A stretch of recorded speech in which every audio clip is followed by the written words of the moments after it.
course, the continuation of that combination with Reece Walsh at the back fires up tonight. No Gemma Shibasaki, can Jesse Arthurs and can Dean Mariner form a good combo and stop the try offensive that's going to be coming from the Storm. I mentioned earlier, 2023, round 3 is the last time the Storm lost 2 matches in a row. It doesn't happen very often. It's going to be hard for the Broncos, but there's 40,000 plus here to watch them try and make the top 4. Good on you, Zeno.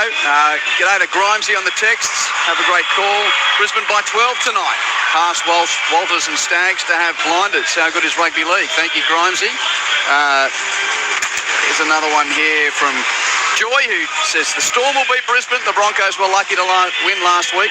Broncos changed lineup tonight. The Storm more strong and disciplined than the Cowboys are. Joy, thank you. 0467 920 222. Miles from New Hampshire in the United States of America. Good morning to you. He says, you keep me awake during my midnight patrol shifts and you got me into rugby league. Keep up the good work and go Storm. Miles from New Hampshire in the US of A.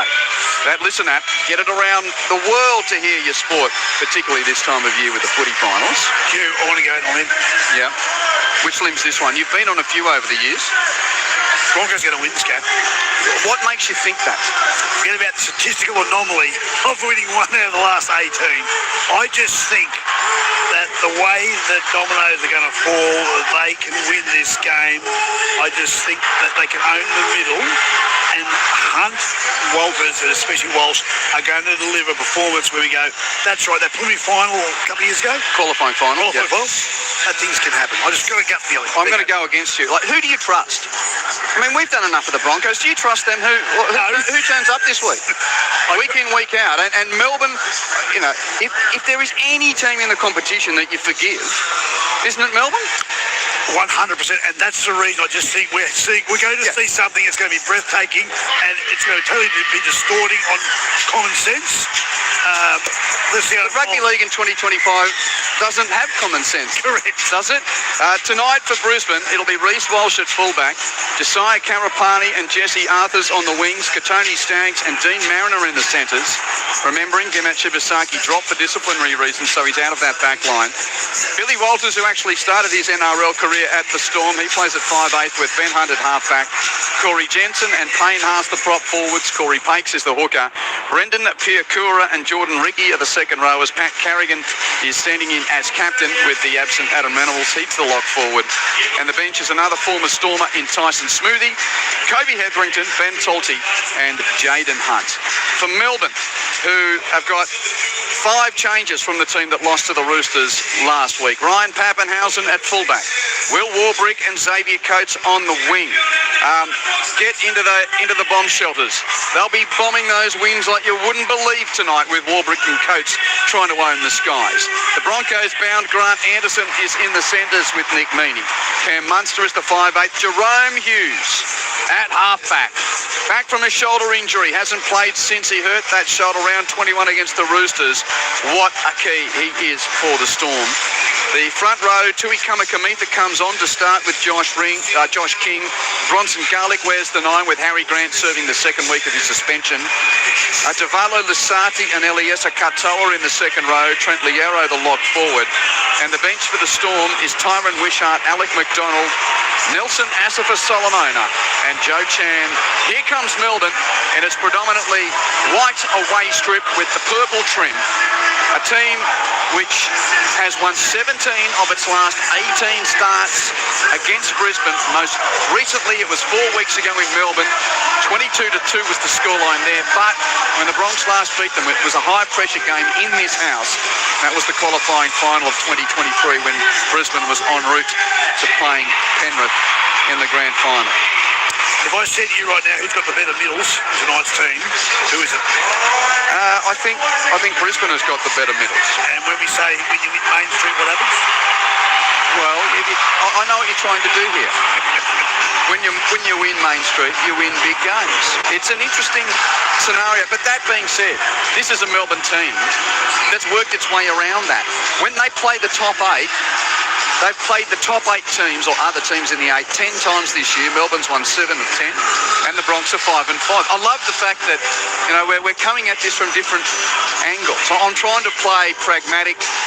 You know, everything points to Melbourne winning tonight, but you know, that's why we love it. That's why people have tuned in. That's why the next 80 minutes is going to take you on a wonderful ride. It's the start of the final round, and if you needed any reminding, if Brisbane win tonight, they're playing for the double chance.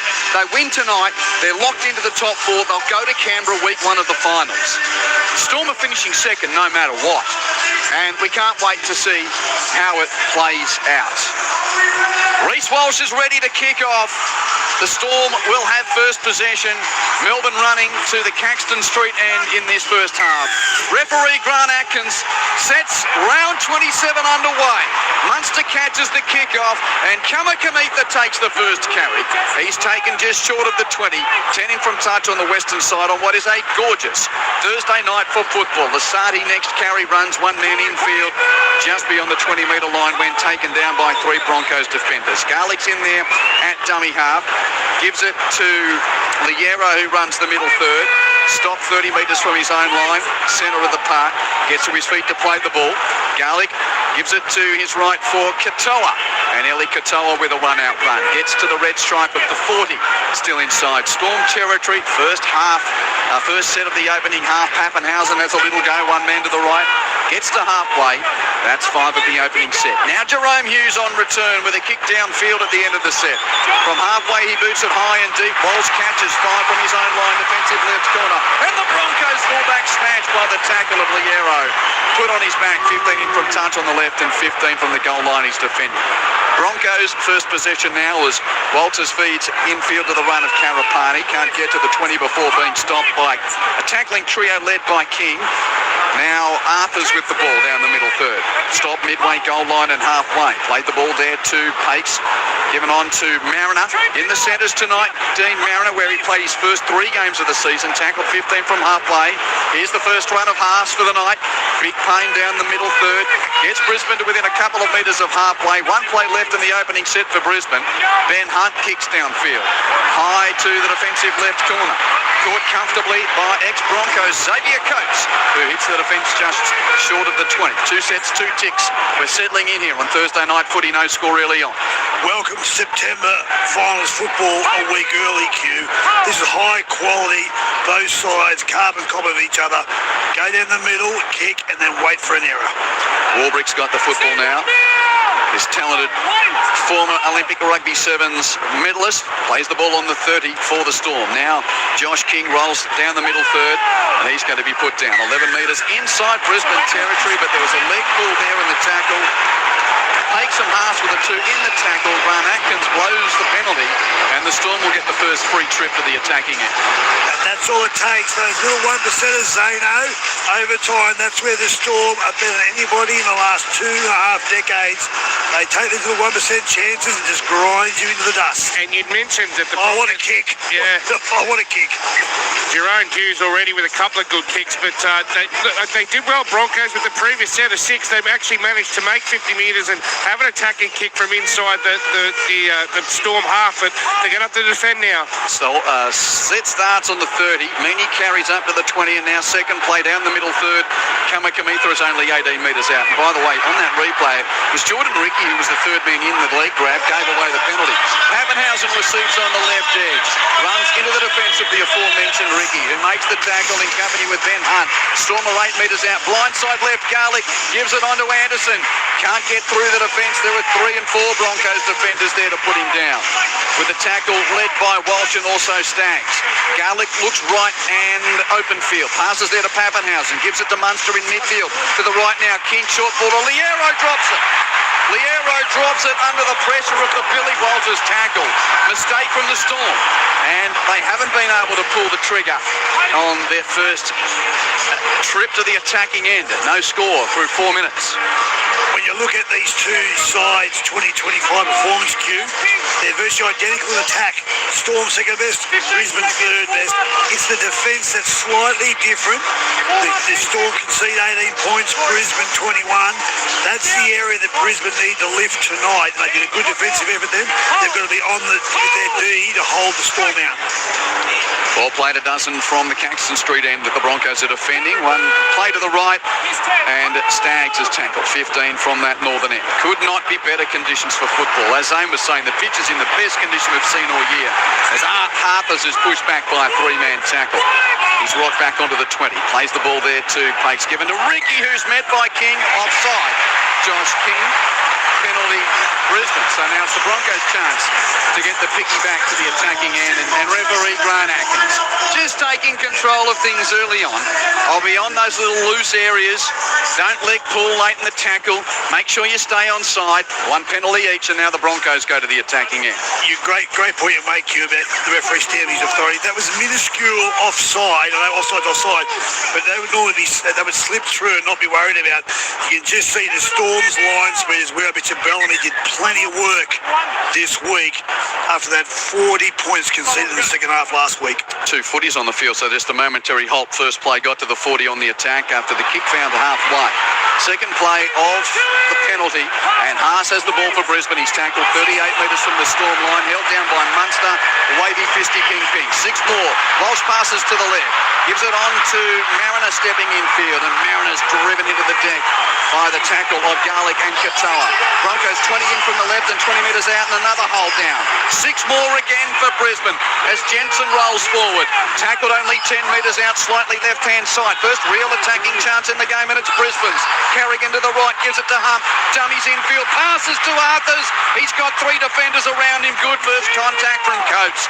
Got some help from Munster as well as Anderson to complete the tackle. Brisbane play it right side, 5 out. Shifted left and centre field. From Ben Holt to Walsh, he's flat-footed, and so too's Haas. That didn't look great. Walsh just gave the problem to Big Payne, and even he can't get through with no momentum there. Centre field and 15 out went tackle. Pakes shifts it left through the hands of Carrigan to Walsh. Onto Piakura on that left edge, and he's taken down 5 metres out. Out on the left, dummy from Pakes, goes himself, runs into the market offence. Hughes is there to make the tackle along with Garlick. Last play, Brisbane on the goal line out on the left. It's passed to Walsh, chips towards the post. It's taken by Munster in the in-goal area. He's got men around him. Munster can't get back into the field of play. And a goal line dropout will be the result for the Storm. I know they've been penalised a couple of times, Billy, but they're playing Russian roulette out there, Melbourne Storm. They're trying to test Grant Atkins' patience.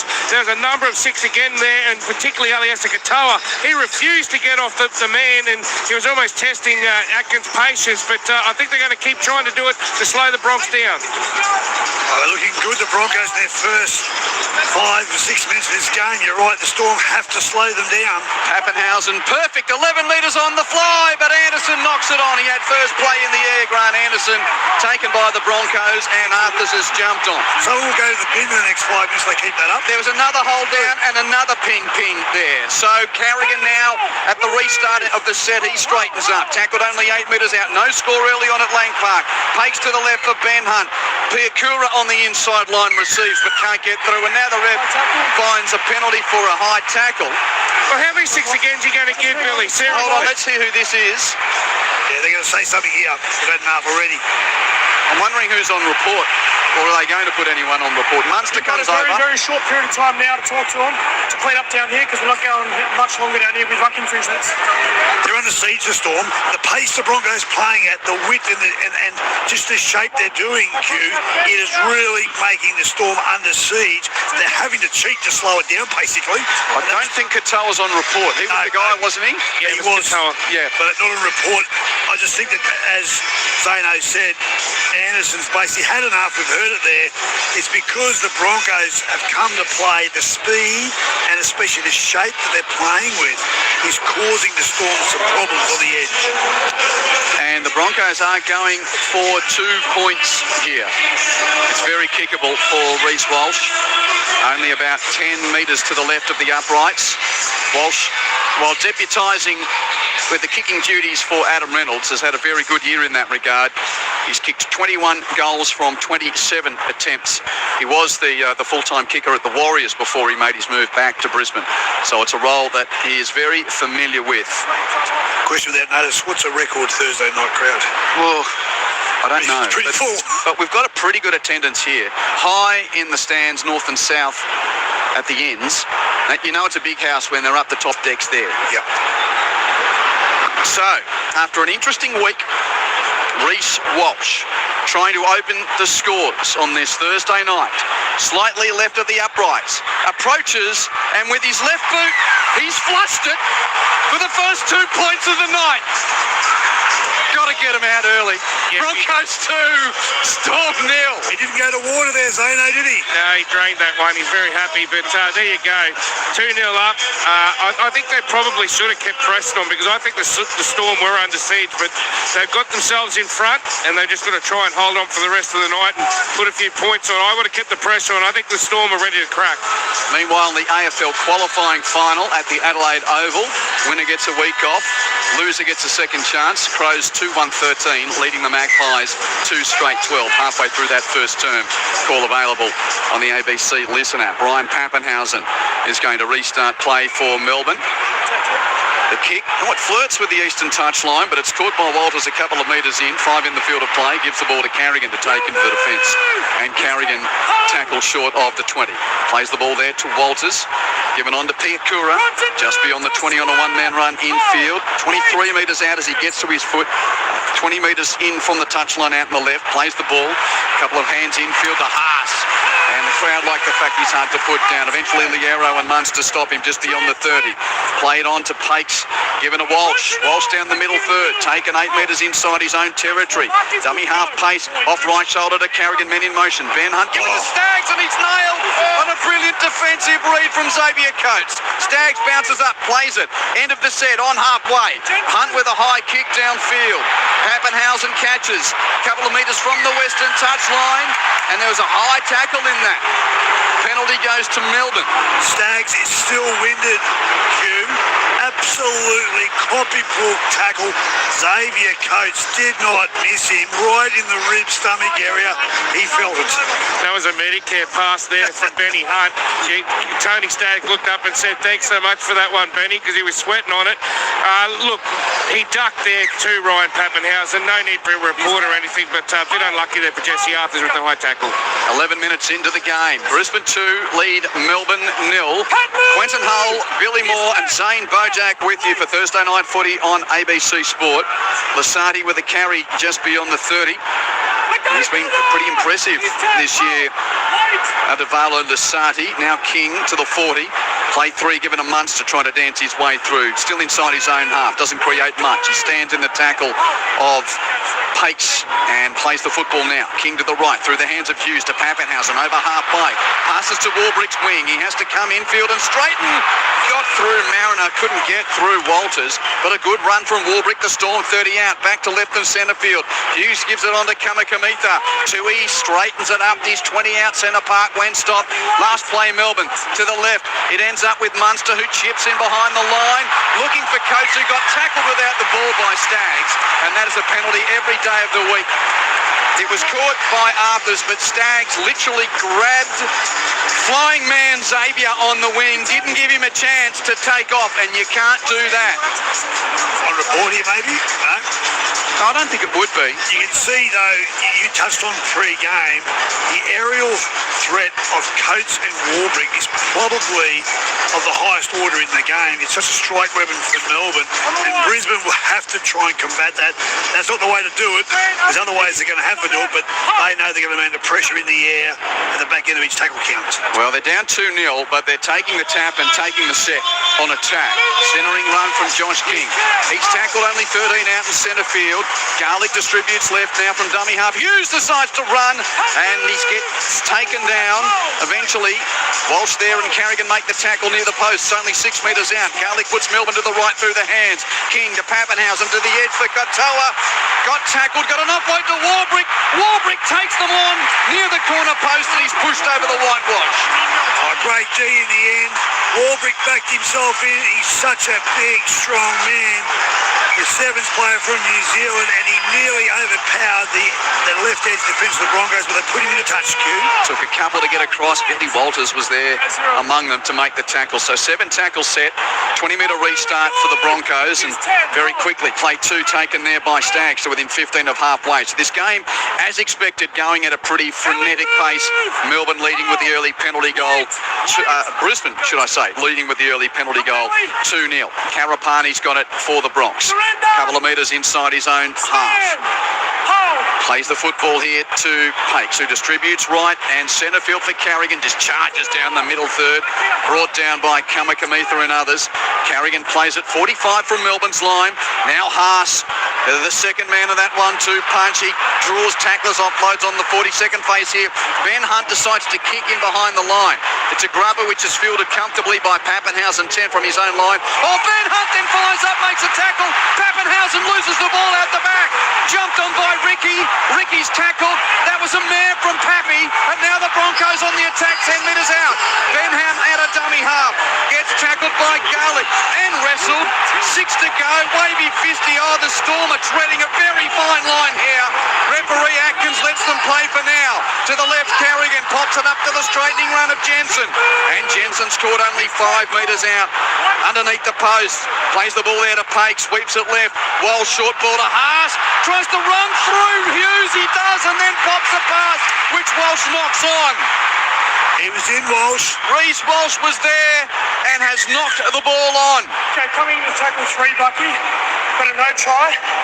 Can we just review whether he knocks it on off his knee and then any push on Pappenhausen? So, poor old Jerome Hughes was targeted there by Payne Haas, who did enough. Floated by Payne Haas. Just need to see whether it hits the hand of Reece Walsh here. Well, it might have come off his knee. It has come off his knee. I'm just trying to see, does it touch his thumb at all? I can't. Oh, it's maybe on the not to his knee, but on the way back. There might be a slight brushing. I think it grazed his thumb just as it's coming off his knee, Billy. I think it could be, yes. Based on the available angles, we'll be supporting that the ball comes off the knee. We're playing on at this point. Well, here we go. No touch. And then Pappenhausen and Walsh are racing for the ball as it rolls into the in-goal area. Pappenhausen gets pushed over? That's what the referees asked that question. Has the 2 custodians, and especially Walsh, pushed Now look at the Pappenhausen out? contact between Walsh and Pappenhausen. It's Chris Butler in the bunker. That's shoulder to shoulder, isn't it, Billy? It is, but just watch the very end. Is there a slight push? Does he put his hands on Pappenhausen right at the end? Shoulder to shoulder, contesting. To me, that's contesting. Why Pappenhausen grabs Reece Walsh first, is then shoulder to shoulder with clear That's fine. contact after that. As Ryan initiates his first contact. Right time. And just getting able to confirm that Walsh plants the Reece ball, now grabs the ball. We have which he decision. does. So that is a try for Brisbane. And it's Reece Walsh scoring the try off what was a bad mistake from Pappenhausen. He tried to get his arm free for an offload and realised no one was there There's no one behind really- him as he yes. was running it back. And then the ball came loose as a result. Try awarded, Brisbane 6, Melbourne 0, kick to come. In lieu of the fact, you're right, Pappenhausen made a meal of it. It actually was a poor kick from Ben Hunt. He thought he had some outside backs chasing. They all misread what he was trying to do. He put a kick in. The one good thing they did is they put pressure on Pappenhausen. The error happens. I thought Zano, they went the wrong side. They went to the right, the western side of the ground. They should have went back to the east. Eventually they go there. Big Payne Haas, too big, too strong on Hughes. Offloads to Walsh. He should be backing up, and he did very well to ground the ball. Great try by the Broncos. Well, you know I cheer for the game of rugby league as opposed to a particular team, but I'm glad the Broncos scored there. The reason why is because Bronson Garlick should have gone to the sin bin. He lied all over the play of the ball after it had already been warned by Atkins. Then they went the other side, as you said, Billy, and Walsh was able to score. Luckily, he didn't touch it, but the Storm, if they keep doing what they're doing, they could have 2 or 3 in the bin.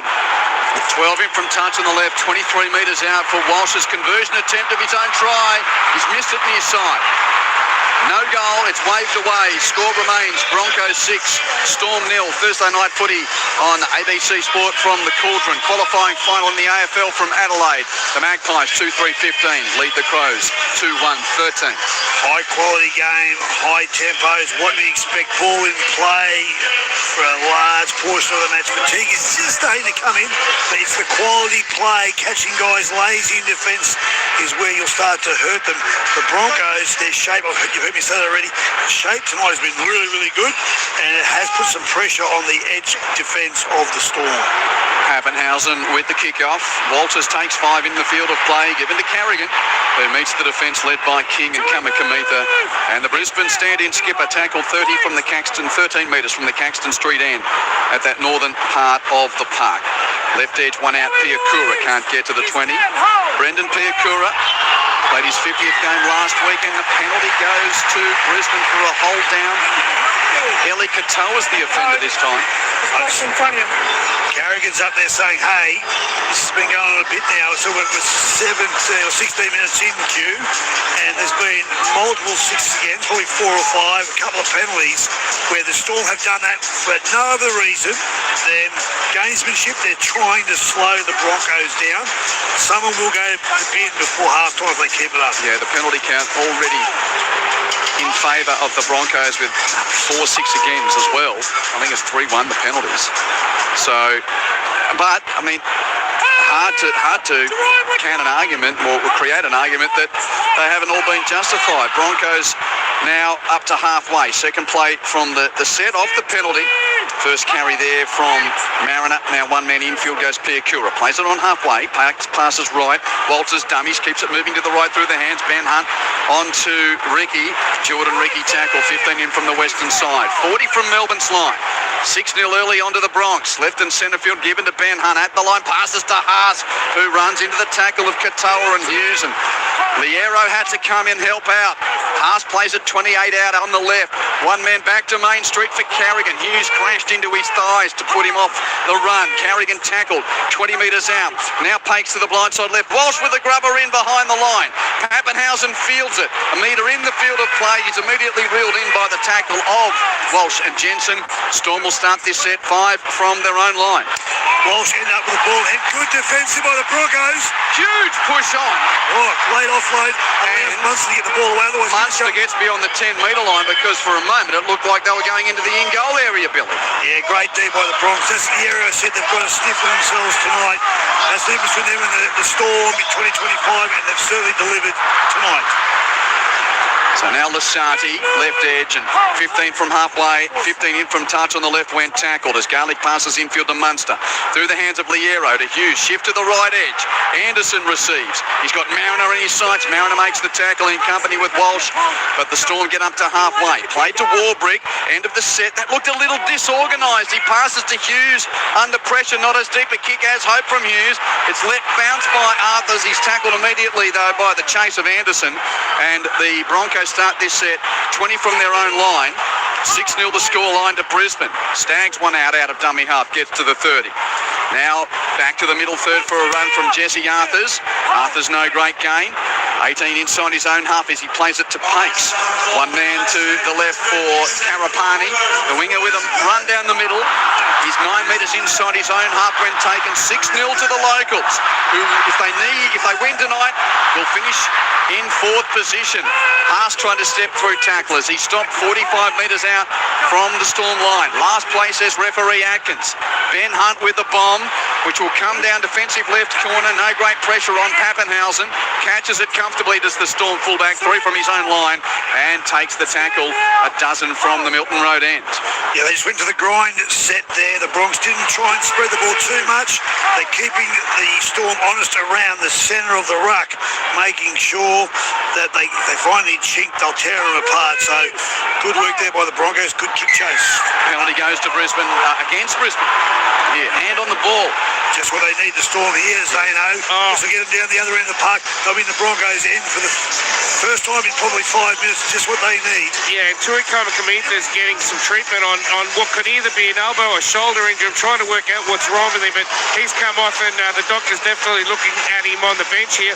The other thing is, Billy, they are fatigued, the Storm. The reason I can say that is their hooker, Bronson Garlick, he didn't get into dummy half until tackle 4 on that penalty. Then he took forever to get back into the line. Not a great gain on the kick either from Hughes. So Storm start the set 5 from halfway, and a line burst almost there. Well, it was a line break from Katoa. Mariner came from behind to make the tackle. This gives Melbourne front foot ball in the attacking half. To the centre of the field, Hughes offloads to Liero. He's put down 31 metres out. Great one from Katoa to give the Storm some momentum. McDonald's out there for Melbourne. Taken 22 out in a straightening run. Played to Garlick, given left for Hughes. Hughes on the 20, chucks it back right for Munster. Trying to dance his way through. He's taken, but got the pass away to a flat-footed King. The big fella goes forward and is taken between the uprights and right wing, 12 metres out, blind side to the right, given a Munster, and it's been dropped by Nick Meaney. Pass to the right, Meaney drops the ball. This has been shoddy at best from the Storm, who have not played well in the opening 20 minutes. Brisbane leads 6-0. Well, that's the second time in this first half, Jude, down there attacking. That was just a clean drop. And they're taking their eyes off the ball. Pressure pass. Yes, but that's Storm bread and butter. It's almost like a little bit of second half against Roosters last week is carrying into this game. As you touched on, clunky, not quite the usual smooth Melbourne Storm. 5th error of the game already. 12 last week, which is unprecedented from Melbourne Storm. They're just not the team we're used to. Thursday night footy on ABC Sport. 18 and a half minutes to the break. Brisbane 6 leading Melbourne 0. Broncos with the ball through Ricky right edge. Good tackle from Munster in his face to ensure that Ricky is put down before the 20. Played to Pakes, blindside, give it to Staggs. One out run down the western side from Staggs. Gets up to the 30. He's 8 in from touch on the western side as he plays it to Pakes. Given infield to Jensen. Corey Jensen, the big Brisbane prop, taken 15 from halfway. Broncos are still right edge. Pakes passes left and centre field. Men in motion. Carrigan gives it to the left. Walters pop pass there. Almost getting through there. Piakura, but he had his legs taken. Stopped before halfway. Last play, Walsh is at dummy half, strolls out of dummy half before kicking a bomb downfield. Pappenhausen catches at 10 from the Melbourne line. Passes to Coates, but he's got defenders in front of him, Xavier Coates, and he's taken 15 from the Milton Road end that the Storm are defending. Munster's in at dummy half. Gives it one out to Anderson down the blind side. Taken in the tackle midway goal line and halfway. Munster still in rake there. Passes infield. Pappenhausen gives it on to Warbrick, who's coming off that other wing for a bit of work down this side.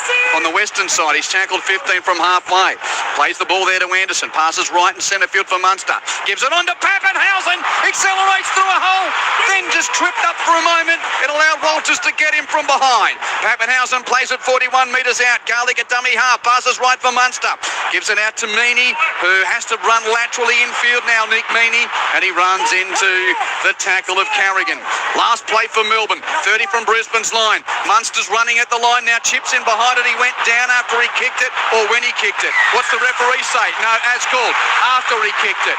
Payne Haas knocked him over. The kick was caught by Arthurs, he was away, but Haas's contact on Munster was too late, according to referee Atkins. Penalty Storm. Key plays in that set of 6. Warbrick's carry, not down the right where he plays. He come across the left-hand side and he was dangerous. A great run by Pappenhausen. The kick's gone true, and was he taking it? Yeah, he was by Haas, late, marginally. This is a big opportunity in the game, context of the game. Can the Broncos hold out the Storm? That was their best set of 6 to Storm the Q, that last attacking set. 6-0 to the Broncos. And McDonald on a straightening run off the restart. Broncos on the defence. Melbourne only 5 out. Garlick passes right through Liero to Hughes. Pops it up for the straightener from Katoa. Eli Katoa tackle. 10 to the right of the uprights and 10 metres out. Storm have been scratchy to start, but they've got some field position here. Hughes passes left. Munster shows it for Lasati's infield run, but the young second rower can't get through. And Avalu Lasati And plays it. Hughes is in trouble with a wrist injury, Q. Okay, you keep an eye on that. I'll watch the footy. Here's Liero. He's tackled. Hughes is in back play, holding his left arm. He's coming off. Oh, that's a huge story. Garlic has King on a crash ball line. King can't get through. Chucks it out the back. It'll be cleaned up by Pappenhausen. 15 metres out, centre field. Tyron Wishart comes onto the field. Jerome Hughes is gone. We'll get to Zane in a moment. Bronx on the defence once more as it's played here by Lasardi. 8 metres out into the set. Munster kicks high for Warbrick's wing. Warbrick had two in front of him. Couldn't catch it. Knocked it backwards. Planted by Katoa. Referee says try to Melbourne. Now this will get looked at in the bunker, but it's 6-4 Brisbane. Melbourne conversion attempt to come, but a bigger story is evolving on the western touchline where we find Zane Bojack. Yeah, well, there's two players for the Storm now in the dressing room because already Tui Kamakamitha's got an elbow problem and he's probably unlikely to come back. And now Jerome Hughes has just gone straight in. He couldn't hold his arm up. To me, it looks like a wrist. I know he had that shoulder problem going in. I reckon it was actually around his wrist, sort of forearm area. So it looked to me like a different arm to the other time as well too. So we'll just have to wait and see. But he was in a lot of trouble. I don't think he's coming back either. Well, that's huge for the rest of the season. That's a massive story. We're not quite sure to the full extent, but there wasn't any sort of, wincing or trying to just play through it. Billy, he came from the field all the while. Now here we're getting a replay. He put his left arm into a tackle of Piakura. On his left forearm hit the knee of Piakura. Yeah, I reckon he's broken that. We'll have to wait and see with Dr. Moore, but looks like more importantly, the try has been awarded to the Storm. How good's Will Warbrick in there? 2-on-1, he still outdid them all. And he dropped it, but he dropped it backwards. It was picked up by Nick Meany and grounded. Great try there by the Storm.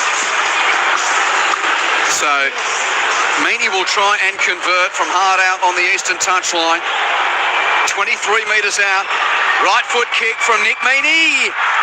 Across the face and no goal. Broncos remain in charge in the game, on the scoreboard at least. Brisbane 6, Melbourne 4. 13 and a half minutes left in this first half on Thursday night footy on ABC Sport.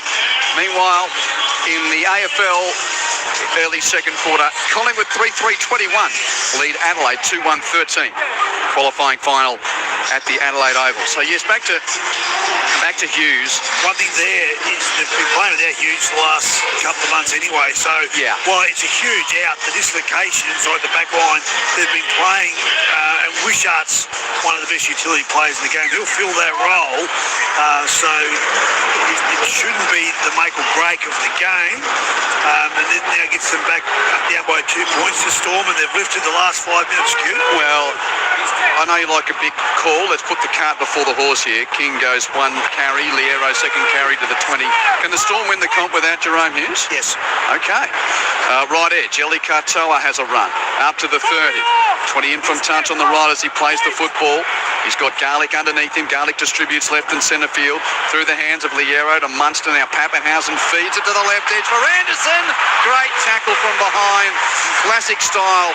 Stags around the ankles, brings him down on halfway. Now Munster runs infield. He's running the football a lot so far tonight. Got an offload away to Pappenhausen. His little pass to Anderson. Numbers on the left. He gives it on to Coates. Coates tries to run through Walsh.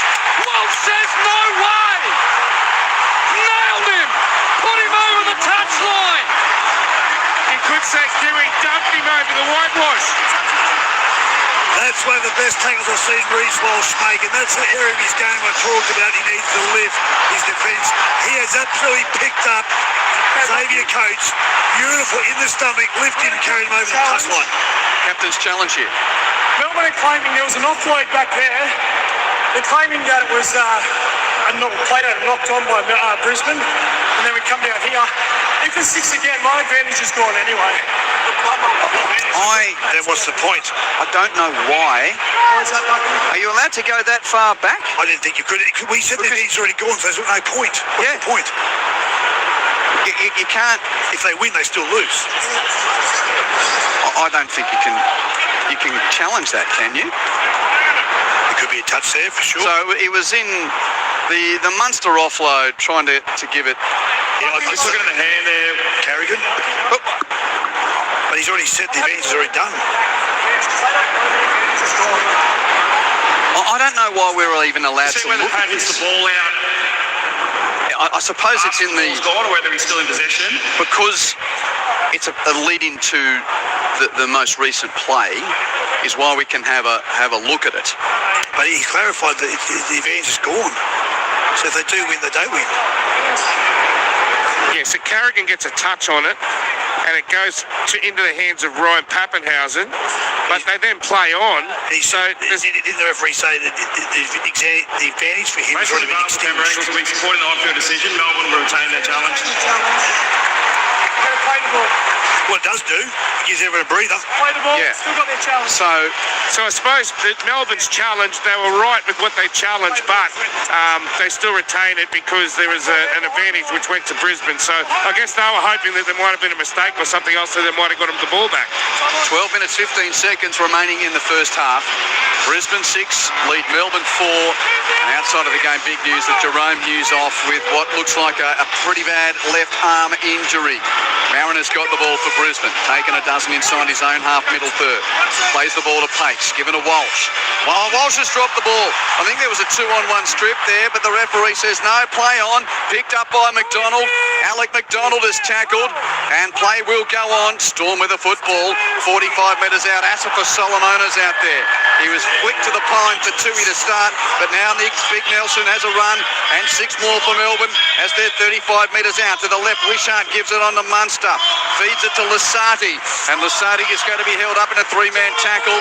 Melbourne to play the ball 30 metres from the Broncos line. Played to Garlick, give it to Munster.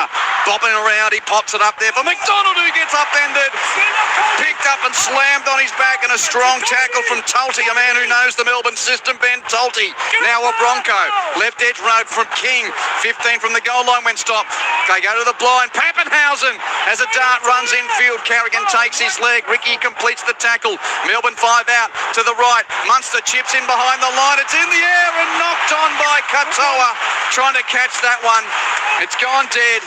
But again, he was half a chance there of catching that, the Storm. Out to the 20 for a 7 tackle set for the Broncos. 10.5 minutes left in the first half. Brisbane 6, Melbourne 4, Thursday night footy on ABC Sport. Well, they always say it's 10 minutes before and after half-time that can decide a contest. We've just about into the last 10 minutes of this first half. Critical point. The Bronx must kick. They can't allow the Storm to stay down their end of the park for much longer. Thanks for your messages. Footy's just been so frenetic. We'll get to them when we get a chance. 0467 920 222. Tulty taken 5 from halfway. As I mentioned, he's been a part of the Storm system for a while. Couldn't get a game there before starting his NRL career at the Broncos. Crowd wanted a high tackle on Carrigan. Referee doesn't agree. Carrigan plays it on halfway. Hetherington on a 1-out straightener. Stopped 41 metres from the Storm's line. Pakes now distributes right for Ben Hunt. Passes beautifully to put Ricky through a hole. He beats Reece Walsh. Beats one, but can't beat the sack. Oh, no, he does get up and keep going. Should have played the ball. Referee said no, you were tackled by Coates after he got through Lasati. 5 out, blindside last play. Ben Hunt grubbers over the western touchline. Doesn't get it into the in-goal area. He was hoping for Arthurs or Staggs down that right wing, but he didn't get it into the in-goal area. It went too wide anyway. And the score remains Broncos 6, Storm 4, 9.5 to the break. All game, they've basically hit the front run of the Broncos, and it's really asked questions of the Storm defence, but they've been up to it. Great run there by Ricky. He finally punched a hole through. Walsh chases him. He gets tackled after breaking 1 tackle. He should have played it straight away. There would have been a try on offer, but we're getting up and then trying to run on. Slowed everything down. Nelson's just put Ricky on his rump on a run down the middle, short of the 30. As the tackle is made, now Mini running in from that right edge. He's taken 10 inside Storm territory. Plays the ball to Garlick. Give it to Wishart. Tyron Wishart with a dancing, jinking run, which is cut down by a classic tackle from Hetherington around the thighs. Played in the middle of Lang Park. Garlick to the right, given on to Pappenhausen. Pops it up for Katoa's little infield run, but easy pickings for the defence. 1-on-1 tackle made by Tulty. Storm 40 out, blindside right. It's Wishart with a kick, which will come down about a dozen metres out. Caught comfortably by Walsh. He looks at the defensive line in front of him and can't get through. Walsh takes the tackle, and Brisbane will start this set 18 metres from the Caxton Street end. Broncos lead the game 6-4. It's Quentin Hull, Billy Moore and Zane Bojack with you for Thursday night footy on ABC Sport. The start of the final round of the home and away season. The Broncos playing for the double chance. The Storm, well, they'll be second no matter what, but they're playing to get some confidence up after being stuffed by the Chooks last week, so to speak. Ben Hunt with a bit of a wobbling kick downfield. It's fielded at the foot of Pappenhausen. He passes audaciously to Coates on the wing, has to run infield, and Ben Hunt tackles him. That was a big falcon of Nelson Solomona's head, Cube. And he's stuffed already, Nelson. He's only just got out there and he's struggling to get back behind the play the ball. He's actually in the Broncos defensive line. Have a look at him. Yeah, there's 4 others with him, but he's just come off the pine. He just come out there, Q. Yeah. 5 minutes. Played by Anderson, 10 from halfway. Inside the 40. Munster, his kick is pinpoint perfect. It goes over the touchline. 2 blades of grass from the corner post. What a kick from Cameron Munster. Well, you saw Ben Hunt tried it instead of 6 before, Q on tackle 4. Then we saw Munster to perfection. You're right, it is just inside the corner post. Could not have hit any better. Let's see now whether the Broncos defence can hold out this rampaging Storm attack. So Storm get a crack at the line off that brilliant kick, and here is Asifa Solomona with the first straightener. Taken only 8 metres out. 6-4 the lead to the Broncos. Melbourne on the attack. Garlick gives it on to King. King with a 1-out run towards the sticks. 3 Broncos defenders there to stop him. 2 metres out. Garlick out of dummy half gets low. Can't get through. Referee says 6 more though. Marcus weren't square. Fresh set for the Storm. Asifa Solomona passes wide for Wishart. Give it to Pappenhausen. Pops it up to Katoa. He's a little flat-footed. Gets going, and it takes 3 Broncos to stop Eli Katoa. Storm 7 from the goal line. 15 in from touch on the right. So swept back to left and centre field to Wishart. Shows it, then gives it to Munster. Weaves around the tackle of Ben Hunt. Still alive, Munster. Dummy. Trying to create. No options for him. So he has to take the tackle. Melbourne have played a dozen metres out. Garlick, he's got Nelson off his shoulder. Asifa Solomona charges into the defence. He's tackled 5 metres out. But another wavy fisty with the Broncos offside. 6 more for the Storm. Garlick to the left. Munster runs back against the grain and gets taken. 5 to the left of the uprights and 5 metres out. Plays the ball to Garlick. There's that space again. Got low, couldn't get close enough. He got taken by Hetherington a metre out. Munster gives it to the crash ball line of Nelson. 3 under the black dot to stop him. 3 under the black dot to stop him as Asifa Solomona gets to his feet. Played to Garlick. Shifted right. It bounces off the deck. Picked up by Katoa. He's taken by Walters and Another 6 again. Now, if there's more 6 agains, why aren't there sin binnings? Here we go. Yep. There it is. Who's going to the bin? It's a Bronco. It's either Walters or Carapani, I think. No, you're not challenging. Or is it Mariner? You go, Wayne. We're challenging. He's holding his arm. What is he going to say? You've got offside at marker, offside with you, offside with him.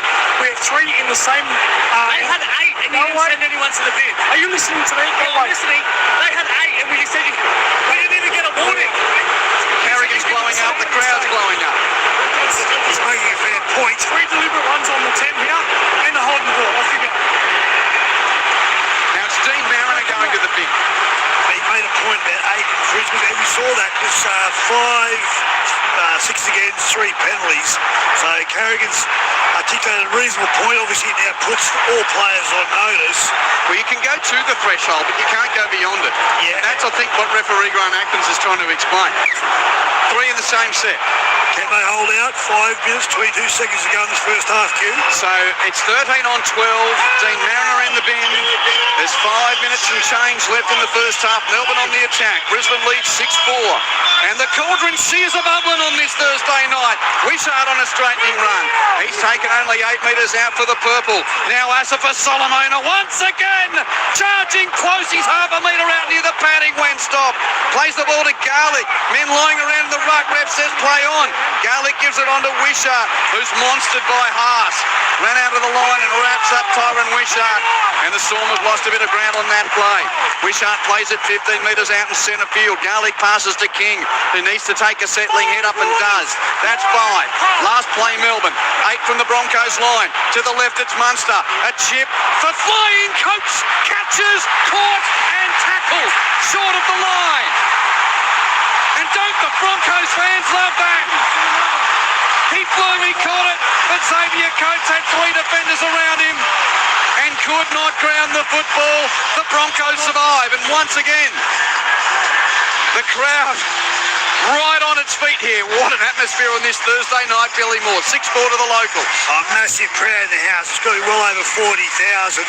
Great D by the Broncos. The best side of the air, the Melbourne Storm. It's a threat every time they go airily. And that time they diffused it. It took 3 Broncos to do it. They must kick here, the Broncos. They cannot allow a mistake.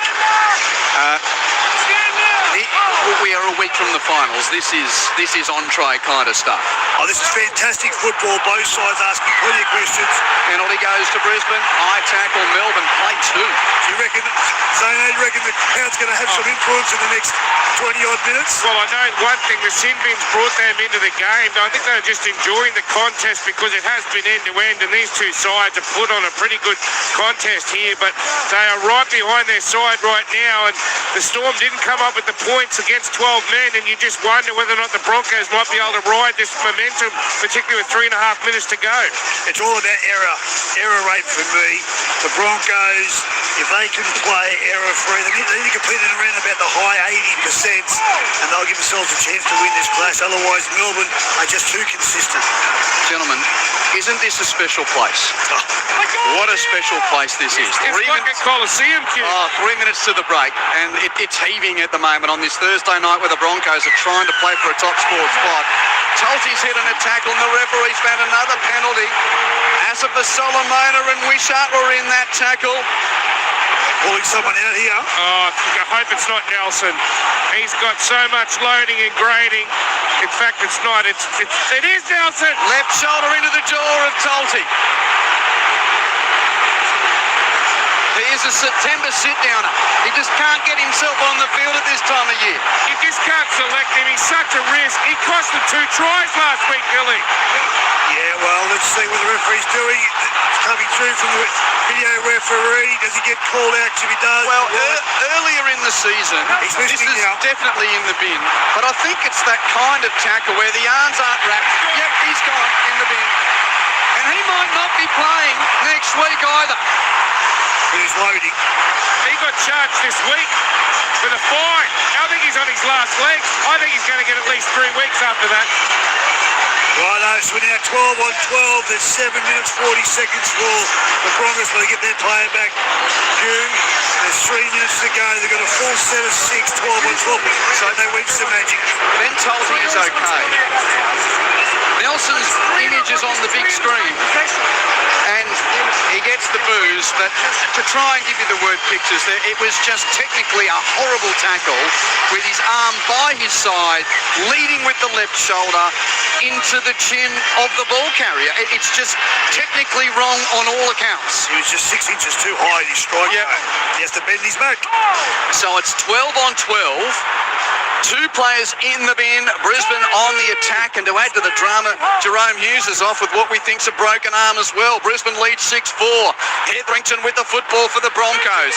He's tackled 15 metres from the southern end. Remembering Brisbane's only beaten them once in their last 18 starts. They've owned them, the Storm, but the Bronx are coming at them. High tackle here against Pappenhausen. On a rumble there from Jaden Hunt. Penalty to Brisbane. Well, that's interesting to see. Yeah, it was the loose and lazy right arm. Yeah, clipped around the ear there on Jaden Hunt. So will they take the 2? There's 2 minutes 22 to go. They're going to tap and try for the try. Are they? Yep. Setting things up. They might be changing. Corey Fakes has got the ball. 10 metres out and he taps it. So the Broncos are running it at the Storm here. Hetherington first carry taken. 10 to the left of the uprights, only 5 metres out. 12 on 12. Pakes gives the ball to Ben Hunt. He says to Jaden Hunt, run infield behind me, and he does. But it's read by the defensive Melbourne. McDonald makes the tackle. Brisbane played 8 metres out. Centre field. Takes dummies left. Right. Goes left. Hetherington cut down by the tackle of Katoa. 2 metres out. King was there to help out. Played to Pakes. Sweeps it right for Haas. Haas puts it under his right wing. Buffett's off one.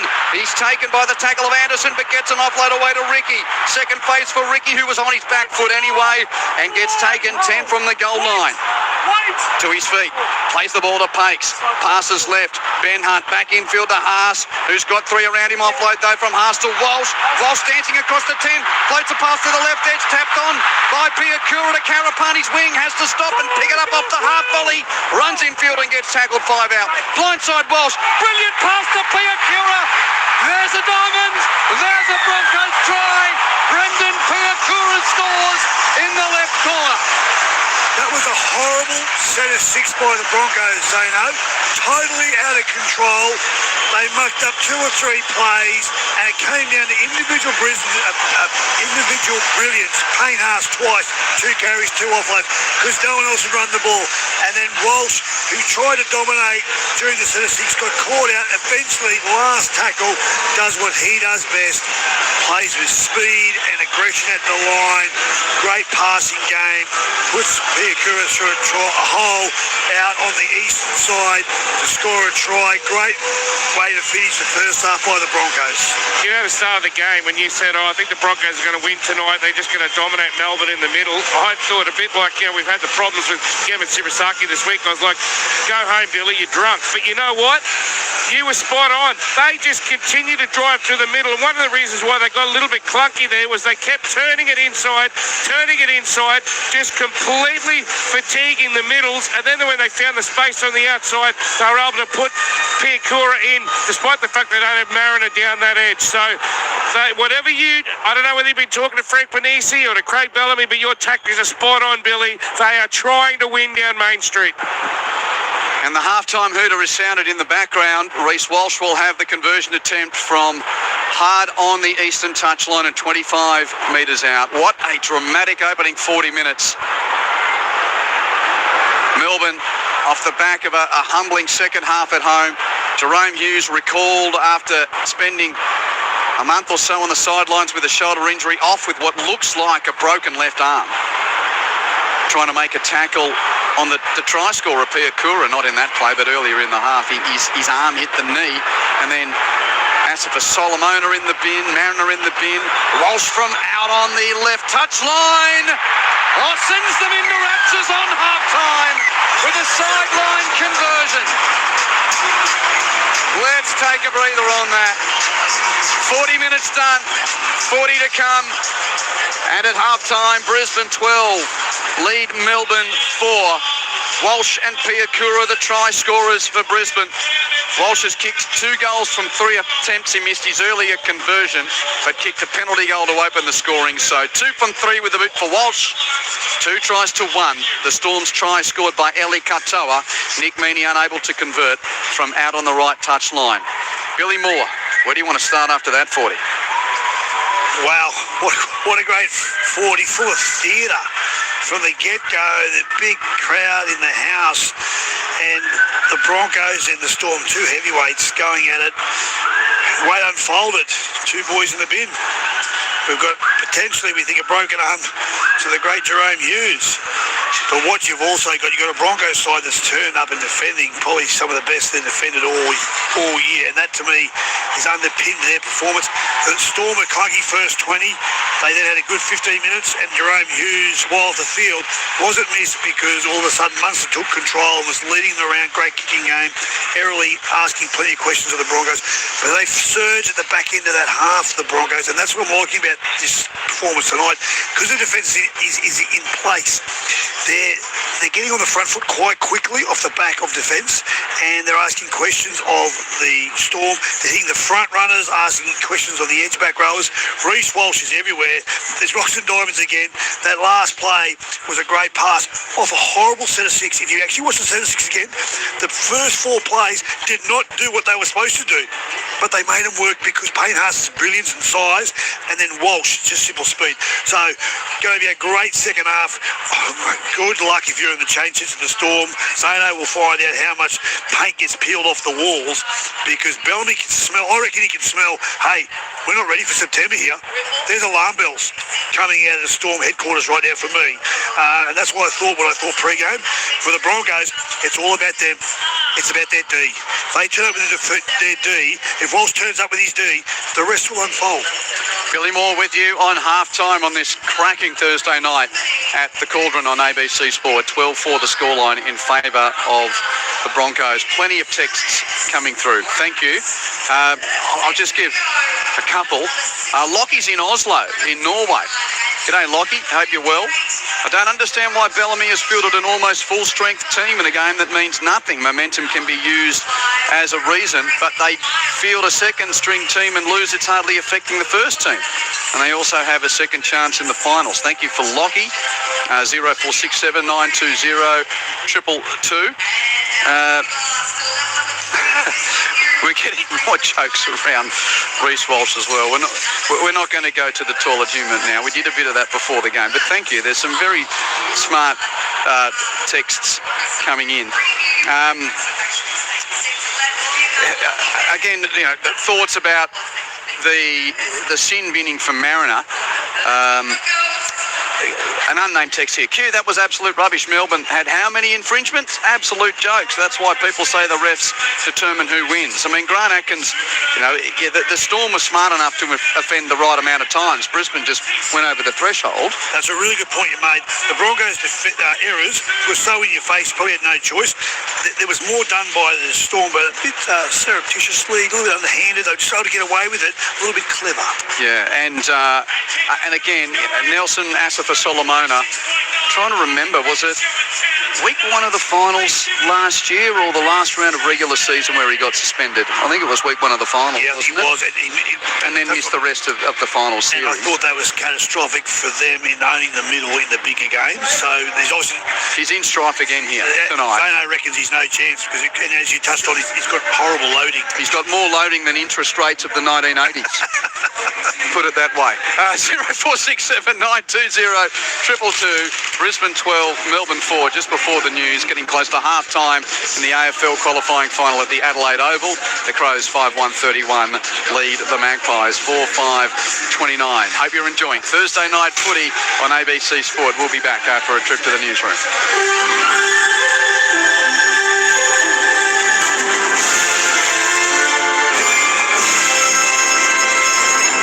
ABC News with David Rowlands. The aged care watchdog says the government's reforms are missing the systemic changes recommended by the 2021 Royal Commission. A report by Inspector General of Aged Care, Natalie Siegel-Brown, was tabled in Federal Parliament today. It says a 3-month waiting period and limits on the number of available home care places are inconsistent with the Royal Commission's call for a system of universal entitlement to care. Ms Siegel-Brown says the government is implementing pockets of reform when transformational change is needed.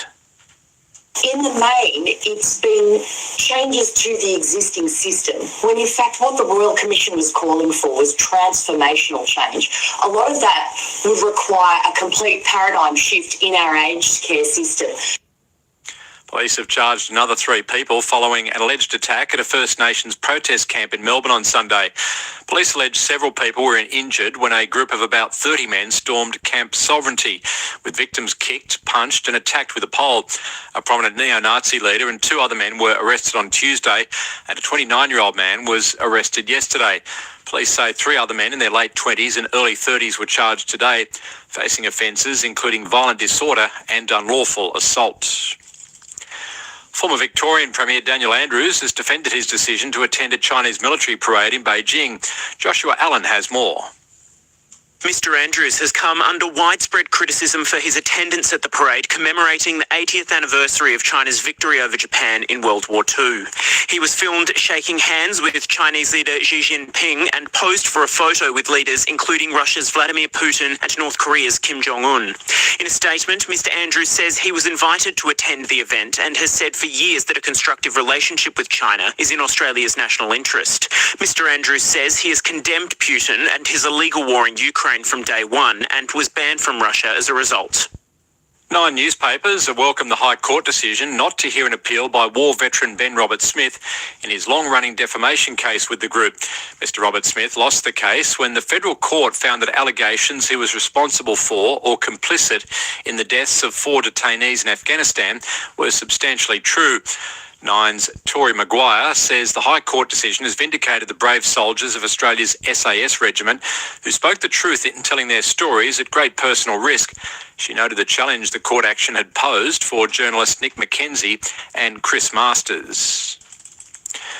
Police in Portugal say the death toll after Lisbon's famous funicular tram derailed has risen to 17. The BBC's Alison Roberts has the latest. The city's mayor, who visited the scene and also visited some of the injured in hospital last night, has said that he is in shock and that he is determined to find out what caused the accident and ensure that it never happens again. There are multiple investigations going on. The company that runs the funicular, as well as Lisbon's buses and trams, has opened its own internal inquiry. The criminal police were in action already last night, and the public prosecutor's office has said it has opened a criminal inquiry. Police have put down a large mixed-breed dog that attacked a Hunter Valley teenager in New South Wales, leaving her critically injured in hospital. Giselle Wakatama reports. A 16-year-old girl was flown to hospital with critical injuries to her head, neck and body after she was attacked by a dog at a friend's home in Singleton in the Upper Hunter Valley. Police say passers-by intervened, pulling the dog off her while calling for help. She was treated by paramedics at the scene before being flown to Newcastle's John Hunter Hospital. Singleton Mayor Sue Moore said the community is shocked by the attack. Obviously, the bystanders did a great job in what they could do. As I said, just terrible situation all round for people involved. Inquiries are continuing. Legislation to criminalise coercive control has passed through South Australia's Parliament today. Talia Fay has the details. The state government says behaviours that have or are likely to have a controlling impact on an offender's current or former intimate partner will be criminalised. Under the reforms, behaviours that restrict a person's life, including their freedom of movement or ability to access the justice system, will be taken to have a controlling impact. To prosecute the offence, authorities will need to prove a reasonable person would consider the defendant's conduct was likely to cause harm. There'll be a 2-year consultation period before the laws are implemented. This is ABC News. Vote for your favourites in ABC Radio National's Top 100 Books of the 21st Century. Need inspiration? We've got a list. Voting has opened. Look for Top 100 on the ABC Radio National homepage. ABC sports coverage of the 2025 NRL Premiership. So, after an interesting week, Reece Walsh trying to open the scores on this Thursday night. Slightly left of the uprights. Approaches, and with his left boot, he's flushed it for the first 2 points of the night. So, after an interesting week, Reece Walsh trying to open the scores on this Thursday night. Slightly left of the uprights. Approaches, and with his left boot, he's flushed it for the first 2 points of the night. Plays the ball there to Paik, sweeps it left. Walsh short ball to Haas. Tries to run through Hughes, he does, and then pops the pass, which Walsh knocks on. Based on the available angles, we'll be supporting that the ball comes off the knee. We're playing on at this point. Wow. Here we go. No touch. Bob Pappenhausen grabs Reece Walsh first. It's in shoulder to shoulder with clean contact after that. As Ryan initiates the first contact. Right time. Plays it. Hughes is in trouble with a wrist injury, Q. Okay, you keep an eye on that. I'll watch the footy. Here's Liero. He's tackled. Hughes is in back play, holding his left arm. He's coming off. Oh, that's a huge story. Bronx on the defence once more as it's played here by Lasardi, 8 metres out into the set. Munster kicks high for Warbrick's wing. Warbrick had 2 in front of him, couldn't catch it, knocked it backwards. Planted by Katoa. Referee says try to Melbourne. Runs infield and gets tackled 5 out. Blindside Walsh. Brilliant pass to Piakura. There's a diamond. There's a Broncos try. Brendan Piakura scores in the left corner. The 2025 NRL Premiership. On your radio, ABC Sport Digital Radio, And on the ABC Listen app. Brisbane 12, Melbourne 4. Half-time on this dramatic Thursday night at the Cauldron. My name's Quentin Hull. You're with ABC Sport. Pleasure to have your company on what's a humming night here. Plenty of storylines. Both teams will start the second half with only 12 players on the field. Dean Mariner sent to the sin bin for repeated infringements for Brisbane. Nelson Asafa Solomona in trouble for another high shot. It was a left shoulder to the chin of Ben Talty. He looks like he's in strife, Big Nelson, who's had problem with suspension across his career, but particularly around this time of year 12 months ago. And then you heard Jerome Hughes leaving the field with what looks like a left forearm injury, and he's on first night back into the team, having been absent for the last 5 weeks with a shoulder injury. Billy Moore's alongside me. Zane Bojak's on the touchline. Your texts continue to be welcome on 0467 920 222. G'day to Mark and Donna from Maryvale. Absolutely unbelievable match. Mark says, eau de cologne. Reece is playing well tonight. Chris from Thailand. Hey QB and Z, I'm listening to you and watching in Thailand. Every time they show the drone shots of Lang Park, it really is the eighth wonder of the world. Yeah, she's got her best dress on tonight, that's for sure. Thanks, Chris. Grimesy, Q, Melbourne had 7 infractions with 2 sets. Brisbane had 3 in 1. And Brisbane get a sin bin. Please explain. Well, because the 3 were in the 1 set, and you know, it's the old 3 strikes are out. That's basically why. Whether it's right or wrong, I mean, I think that's probably the bigger discussion, but that's why it happened. G'day to Kylie. Great call, Quentin, in the first half. Fast-paced, and we're on it. All the best to Andrew for his recovery. Yes, thank you, Kylie. Tim in Lismore says Dogs fans are loving this. Yeah, Canterbury Bankstand will be the assignment for Melbourne, and we are getting pretty good mail that that's Friday night next week, that qualifying final, 2v3. Canterbury Bankstown electing to play basically their first choice squad this weekend, even though their fate has been decided, unlike the Raiders, who are resting a lot for the trip to Redcliffe, and the Storm, who have brought basically all in bar Stefano Uta Ekamanu, who's been rested tonight. Yeah, it's going to be an interesting weekend to play out, and just reminding you the context immediately for Brisbane. If they win, they've got the double chance. If they win tonight, the Broncos, they will finish 4th and travel to Canberra to play the Raiders in week 1 of the finals. Yeah, that's right. That's how much is hanging in the balance here. 12-4. The key, that first half, Brad Tubbs provided me some stats, and one that jumps off the page is the errors queue. Someone stormed like 8-1. That's just not the Storm that we know, and that's where they're becoming dislocated in their attack and not being able to put enough pressure and ask enough questions of the Broncos defence line, which has been good, but there is this suspected fragility under constant pressure. Aerially, very good, the Storm, and they will use that code scoring, the most dangerous wing combination in the comp. Some important news from the sideline coming up with Zane Bojak in a moment, but let's get this second half underway. Pappenhausen kicks off, caught by Walsh of the Broncos, and given to Talty, who runs it just beyond the 10-metre line. So now Brisbane running to the left of your radio dial. They're attacking the Caxton Street end in this second half. Second carry, Piakura just beyond the 20. Third play, it's Haas rumbling down the middle and jammed into the deck by 3 defenders. Pakes is in there at dummy half for Brisbane. Off left shoulder, given to Hetherington. Well met in the tackle by Katoa. Hetherington plays it a dozen inside Brisbane territory. Pakes gives to Walsh. Kicks downfield from inside the 40. He's got a 40-20 off the outside of his boot. End of the first set of the second half. Yeah, he mishit that. No, I reckon he meant that. Actually hit the outside of the boot. Looked a bit poor in the air, but I reckon he aimed there. Well, giving the benefit of the doubt, but they're on attack. Red alert now for the Storm. I agree with you, and I agree with me. I reckon he aimed there, but he didn't hit it the way that he hoped. Zano, hold on your report, because the Broncos off the 40-20. They're on the attack. Talty tackle 12 metres out. Now to the right, Walters gives it off to Haas. And Payne Haas is going to be picked up and driven into the deck. Only 8 metres from the Storm line. Early stages second half. Brisbane off the 40-20 on the attack, leading 12-4. Ben Hunt feeds Piakura on the inside line.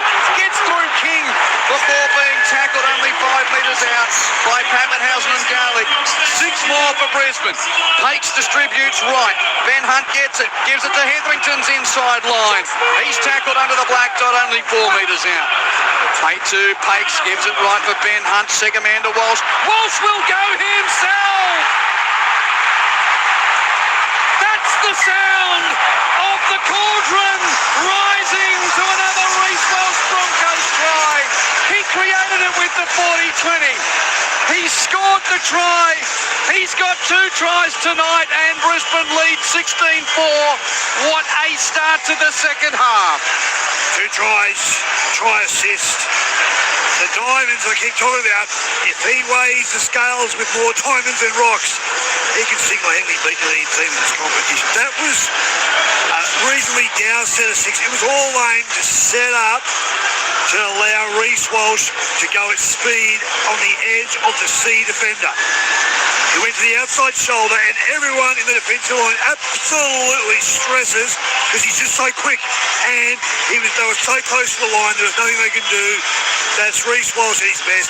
Simple speed is where he carves people up. And you know who it was he carved up? The Queensland skipper. And look what he's doing after the try. He's put his hand to his mouth as if to recreate the controversial social media moment. Dare I say it, Zeno? That's Reece with a number 2 for tonight? It is number 2 for tonight. Yeah, almost from the outhouse to the penthouse is the opposite to the normal saying. So unbelievable. He's just a freak, Reece Walsh, and he called out the Queensland skipper there just with his pace. There was no way there for Anderson to turn back inside, and this Broncos side, they are lethal here at the moment. Walsh from 10 in from the right, 25 metres out, converts his own try. He's got 3 from 4 tonight, and what a start to the second half. Brisbane lead Melbourne 18 points to 4. So now just breaking that down from a defensive structure point of view, as I said, down set of 6, get the ball in the middle of the park, make sure they're held accountable in the centre of the ruck, and then they've gone to the edge, and you just can't replace speed. Munster was isolated, not because the Storm players didn't want to help him, that they couldn't get there to help him. It's too quick. It's so funny, Michael Maguire kept saying to his troops, he said, don't worry about the sin bin. You guys are on top of the contest. He said, play your footy. We'll win this match. As for Melbourne, Craig Bellamy was all about completions. He said, you guys just keep dropping the ball. How can we play any footy when you keep dropping the ball? And they're holding down again, so you just wonder how much they're going to test the patience of referee Atkins again in this second half, the Melbourne Storm. Storm have kicked off, play 2 Broncos, 10 in from the right, 25 from their own line. Staggs to play the ball. As Brisbane run it up here, Zana, any further news on the injury to Jerome Hughes? Yeah, suspected broken wrist, and that would be season Q. They'll get scans, but that's the talk down here. Tui Kamikamithi is going to be okay to come back. They had some treatment on his elbows. Walsh makes another break, Q. Left side shift, give it on to Mariner, who beats originally the tackle of Mini, but Mini comes again with Katoa, and the Bronco is stopped 45 metres out. Mariner plays it, infield runs Karapani. He's standing in a couple of post-contact metres as well before it being tackled 35 metres out. Last play of the set. Broncos have got 13 now. Storm are only down to... they've got the 1 down. Man back from the bin. Ben Hunt bombs. It's knocked on by the leap of Coates, taken by the Broncos in an offside position. Corey Pakes, penalty Melbourne. Oh, that's a huge penalty for the Storm. They were on the rack there. That could have been the death knell had they been able to dominate possession. Up 18-4. Another try there might have been too much for the Storm, but they live to fight another day. They're going to dig themselves out of a deep hole here, the Storm. No one's better at it, Q, but they're in a deep hole here, the Storm. 18-4 the scoreline in favour of Brisbane. Billy Moore with you on Thursday night footy on ABC Sport. Storm have got the footy on their own 30. Played by Lasati, given through the hands of Munster on to King, and Josh King with the straightening run, taken 15 inside Melbourne's territory. The big front prop plays the ball there to Garlick, given to the left, Wishart on to McDonald. Alec McDonald's now going to be tackled, 5 inside his own territory. Plays the ball here, Garlick, blindside left, gives it on to Munster. Feeds the infield run of Anderson, but he can't get through. We'll play it now. Giant walk past me, Q. He's about to come on. Big Nelson, okay. Now Wishart to the right through Pappenhausen, should I say, feeds the inside line there, but Katoa can't get through. 4 seconds left, so Nelson about to rejoin the fray. Midfield bomb from Munster. It's shallow at the end of the set. Walsh leaps at it and catches 20 from his own line and eventually tackled 30 from the Broncos line. It's back to 13 on 13. Asafa Solomona returns to the fray as Karapani's hard to stop. It eventually is a dozen inside Broncos territory. Cue the back five of the Bronx. We've raved about Walsh, but the centres, Karapani, Mariner and Co have done a fantastic job. Arthur's on the right edge, crashes through the tackle of King before being tackled eventually. Only 45 out, dummy half. Walters has a run. He beats Munster at marker, then gets tackled, offloads out the back to the flat-footed Ricky, and Ricky's dropped it, knocked it on. Well, this is the only way I believe the Storm will get back into this game, Zano, is errors by the Broncos, and they just keep bit by bit. The pendulum will swing back the Storm way. Now they've got a full complement of players. They will hurt you eventually. Yeah, and it's the old story, isn't it? You only offload if you're passing it to a guy who's in a better position. On that occasion, Xavier Coates was sweating that, and Jordan Ricky was under immense pressure, so Billy will regret pulling the trigger on that one. Half-time in the AFL qualifying final, and Collingwood lead Adelaide by a goal.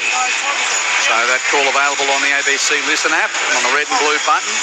37-31, 5-7 to 5-1 for the Pies at half-time. Here it's Brisbane 18, Melbourne 4. Oh, and Melbourne, Warbrick's come up with them there. First play of the scrum, went for an offload, and luckily for him, Billy Walters tried to grab it and he knocked it on. I think he's trying to strip it and unforward. Oh no, it wasn't an offload. You're right, he went for a one-on-one strip. Had he got that, Bellamy would he would have jumped out of the box, ran down to the field, I reckon. Well, can I tell you something? I looked at the last 18 losses that Melbourne Storm have had, and the score the following week was 37-17 as an average. So Craig Bellamy was absolutely out of his tree with anger over how they played tonight. This is not a Melbourne Storm backup performance after a loss. Wishart's going to feed the scrum here for the Storm on his own 30. Centre field, Garlick takes it off the back and gives it on to Coates. Xavier Coates, who you remember was a three-season Bronco, played 32 games in Broncos colours before switching to the Storm. He's 15 from halfway as he plays the ball. Lasati down the middle third. And the 24-year-old in just his 12th game tackled 5 inside halfway. Here's Asafa Solomona. Probably get a few pantomime boos as he's tackled just beyond halfway. Nelson plays it. Garlick off right shoulder. Give it to King. This is better from the Storm. Rumbling down Main Street to get within attacking position. 32 out as King plays it. Garlick to the left for Munster. Another straightener for Nelson. Ran over the top of Tolte, who's dazed after that. Ben Tolte might be looked at by the bunker doctor for an HIA. Munster kicks in behind the line at the end of the set. Caught by Arthurs, a metre from the goal line. Penalty goes to the Storm, though. Yes. There must have been some type of obstruction. Tolte is up and walking back into the defensive line. You're right. I don't think Tolte will stay on, but penalty to the Storm.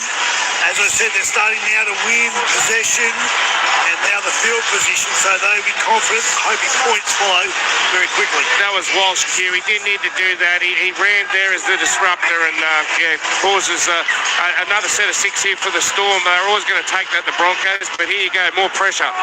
18-4 Broncos. Melbourne on the attack, 10 metres out. Asafa Solomona charges into a 4-man Bronco defensive wall that put him down. 10 to the left of the uprights and 5 metres out. Played to Garlick, passes open and right through Munster. Onto Wishart, hands to the right. Pappenhausen on 2. Mini, great tackle one-on-one by Karapani, puts him down. Back to left and centre field for Wishart, who's trying to get underneath tacklers and almost did. Tolte and Hetherington stop him. Only 6 metres out, 5 to the right of the uprights. Garlick passes left. McDonald puts it under his right wing. Alec McDonald's got 3 around him to hold him up. 2 metres from the goal line at the southern end. Plays it to Garlick. He gives it to Nelson on the crash ball line. Held up. Can't get into the in-goal area next to the padding. There were 4 there to stop him. Last play Storm.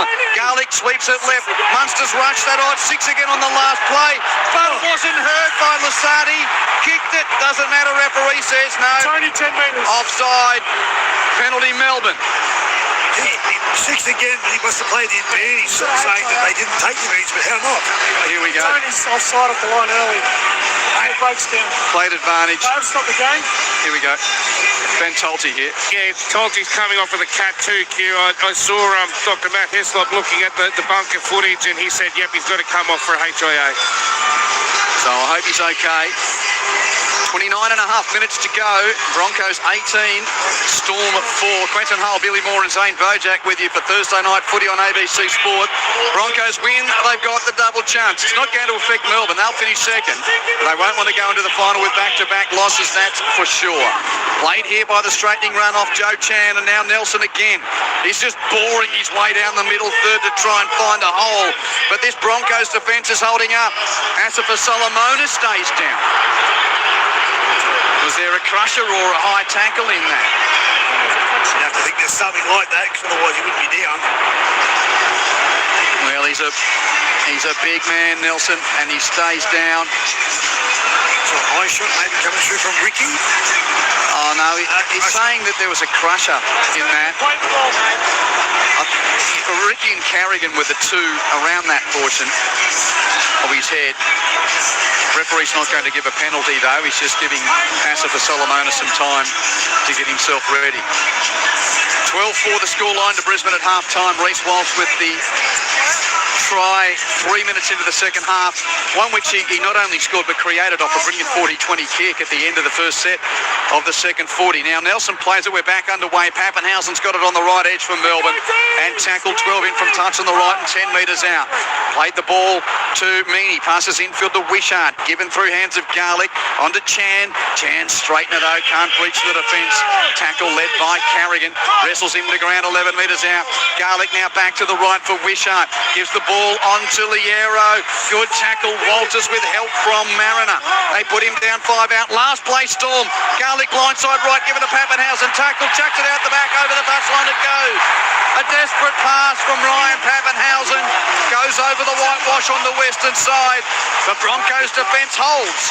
And Brisbane still lead the game, 18-4, with 28 minutes and 20 seconds remaining. They pulled the trigger, but it was the wrong way. They should have went to the left, not the short side.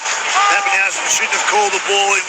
But the great thing there from all Broncos supporters was the resilience inside the Broncos defensive line. I can't believe what we're seeing from the outright premiership favourites, Billy. I think the market's going to change this weekend, particularly off the back of this Broncos performance. I agree. Smoothies out on the field, another ex-Stormer, passes on to Ricky, palmed away from Munster, but then he's picked up and dragged very close to the touchline by the tackle of Coates, and Ricky just stays in the field of play. Played to Smoothie on the 30, passed infield to Haas. Haas goes to deck, 16 metres inside Brisbane territory. Smoothie out of dummy half, tries a 40-20, he kicks it into Asifa Solomona, who didn't play at it. Ricochets out to Arthur's wing, he picks it up, he's tackled, and that is still no restart to the tackle count, that's 5. Last play, it's a high bomb downfield from Walsh. It's a wobbler which pitches 5 in the field of play and then rolls dead at the Caxton Street end. And Will Warbrick was pretty nervous underneath that one. It's gone dead. 20-metre restart, 7 tackle set for Melbourne. Yeah, when it hit the grass, everybody held their breath, not sure what was going to happen.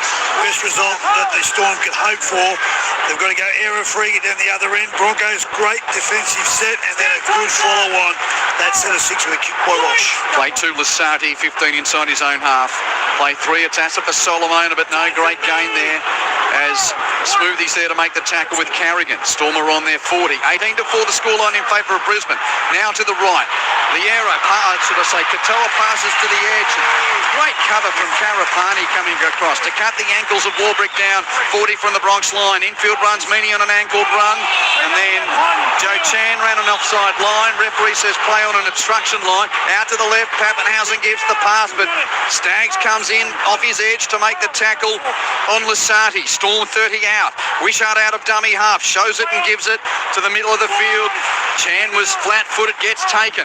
That's 5. Last play Storm, 25 metres out. Munster's rushed at by Carrigan, gets past him. Chips it for the left wing. Where's Coates? Couldn't get there. Arthurs leaps and catches, diffuses the kick. Arthurs is tackled tackled. Brisbane's ball, 5 from their own line. Good D again by the Broncos. This Mariner Karapani left-hand side has really clicked tonight, Q. It's going to be very tough for Shibasaki to force his way back in. If you aren't just tuning in, outside of the scoreline, big story that Jerome Hughes is off with a suspected broken wrist, and Nelson Asava-Solomona on report at this pointy end of the season. Yet again, as was the case last year, as Walters is getting an offload on his own 20, picked up by Mariner but can't get through. Mariner midway goal line and halfway when he plays it there to Smoothie. Give it a Haas, one man to the right of the right. Crashes into 2, chucks out a loose offload. It hits the deck, Smoothie picks it up, but he's flat-footed and tackled on 5. Last play Broncos, they're on their own 30. Ben Hunt's right boot gets them to the other end of the field. A kick down the middle of the park. Pitches on the 20, rolls to the 10, taken by Pappenhausen, gives it to Coates to run back at the defence, and he's met by a really good textbook tackle around the thighs, which was made there by Piakura. Now Warbrick comes in off his wing, slips over, gets tackled. Will Warbrick for Melbourne midway goal line and halfway, inside his own half as he plays it there to Wishart. Pass infield to Pappenhausen. He's tackled on the 30. And again the Storm slowly getting back on side. Pappenhausen plays it, given to Asava-Solomona from dummy half Garlick. Nelson stopped, 8 inside his own half. Plays it there to Garlick, blindside right. Wishart over halfway, bit of space for him to gallop. Runs into the tackle of old teammate Walters. He'll play the ball. Wishart 40 from the Broncos line. And last play of the set, Munster puts up a floating bomb. Walsh is underneath it, a dozen out. Catches it falling backwards, is jumped on by Katoa. And the Bronx will start this at a dozen from the Milton Road end. 24 minutes left in the game. Brisbane 18. Melbourne 4. Thursday night footy on ABC Sport. They're just not poking their nose through the Storm. There's no break in the Broncos' defensive line. There's no holes for Munster and Pappenhausen to really milk at the moment. That's good defence by the Bronx. Starting to get a little bit of a grind, Billy, but... Well, fatigue will set in, so it should still open up. I'm just waiting for the Munster-Pappenhausen ignition. Melbourne, you'd think, I mean, there's a long way to go, but they've got to score next. 18-4 to Brisbane. And the Storm just haven't been playing that well outside of the scoreline. Haas with another offload, 15 from halfway. Smoothie gathers it, not much space to create. Tyson Smoothie, a man who played 4 games for the Storm back in the 2021 season. He's tackled 10 from halfway for the Bronx. Inside the 40, a Walsh kick at the end of the set's more high than directed for the touchline. Caught by Warbrick, defensive right quarter on Melbourne's 20. Warbrick runs infield and gets monstered by Payne Haas. There's been plenty of really good one-on-one shots by different players inside the Bronx tonight. It's been a good defensive performance. Real bear-hugging tackle there from Haas. Pappenhausen runs left out of dummy half, but again, it's Ricky with the tackle that time. Melbourne on their own 20.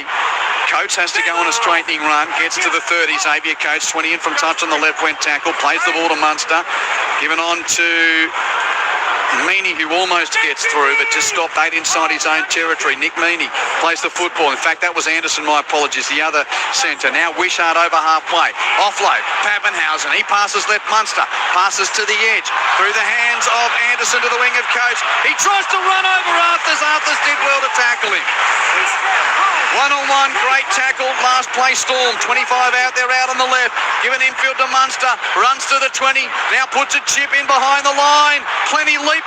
It comes down in Meany's hands. Kept alive. Passed it out the back end. Knocked on though.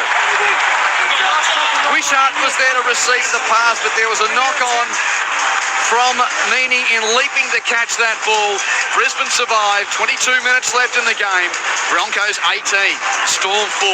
They poked their nose through. Anderson, I think, on tackle 3, caused a little bit of a disruption of the Broncos' defensive line, and they started to go in the field a lot easier. Good kick by Munster, but again, no points. The scoreboard pressure cue is starting to mount on the Storm. Yeah, where's this defence been? They conceded 30 against the Cowboys. You were up there last week and 28 against the Dolphins, but tonight they just cannot be defeated. At the moment, Zane, yep, it's a good point. The Bronx certainly look on in that regard tonight. Munster makes a ball and all tackle on Hunt, who's lost the ball. Ben Hunt with a loose carry. Great defence from Cameron Munster. And he gets up. His arms are gesticulating to his teammates. He's like, come on, boys. Let's get into this. Great tackle from the Queensland skipper. Oh, that's captain material right there. Oh, the other experienced player, Ben Hunt. Munster, Hunt, 2 of the legends of the game come together. Munster, you think, well, he's going to get you with the ball in hand, but that time was the shoulder got the knock on. Bit dramatic, but you almost think they've got to score this set of 6. They need 3 tries to get their nose back in front in this game. They've got to start soon. Centrefield scrum 30 out. Storm directed left. Pappenhausen to Asifa Solomona on a spinning infield run. Tackle 28 metres from the line. Plays the ball there to Garlick. Onto Lasati for a one-out rumble, which gains only about 5 metres down the middle third. 22 metres out. Lasati plays it on the left edge.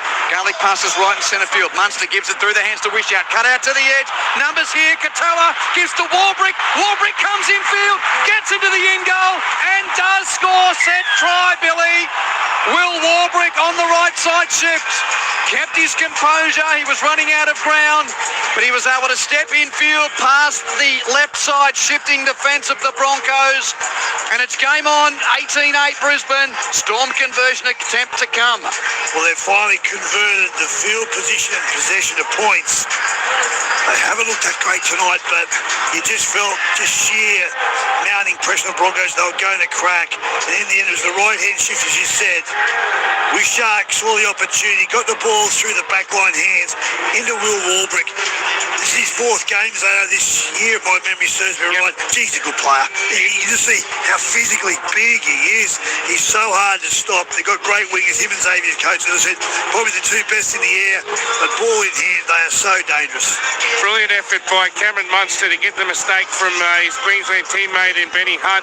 Gets the ball for the Storm, and then they score on this right edge. And all I want to say is, sorry, Broncos fans, I've once again stopped the Southern Aurora. As soon as I said that they would not wilt defence, they've conceded. And that was come off the back of a few errors. That's where they've got themselves in a bit of trouble. They've asked the Storm, come down here and see what you can do. Well, you do that with the Storm, I'll show you what they'll do. Just his 3rd game of the season, Will Warbrick. Second try, and now Mini will try and convert from hard out on the right. He's hooked it across the face. None from 2 for Nick Meaney with the boot. Broncos 18, Storm 8, and there's still 18 and a half minutes left on Thursday night footy on ABC Sport here at the Cauldron. Meanwhile, in the AFL qualifying final, Collingwood has jumped out to a 23-point lead over Adelaide. Early stages, 3rd quarter.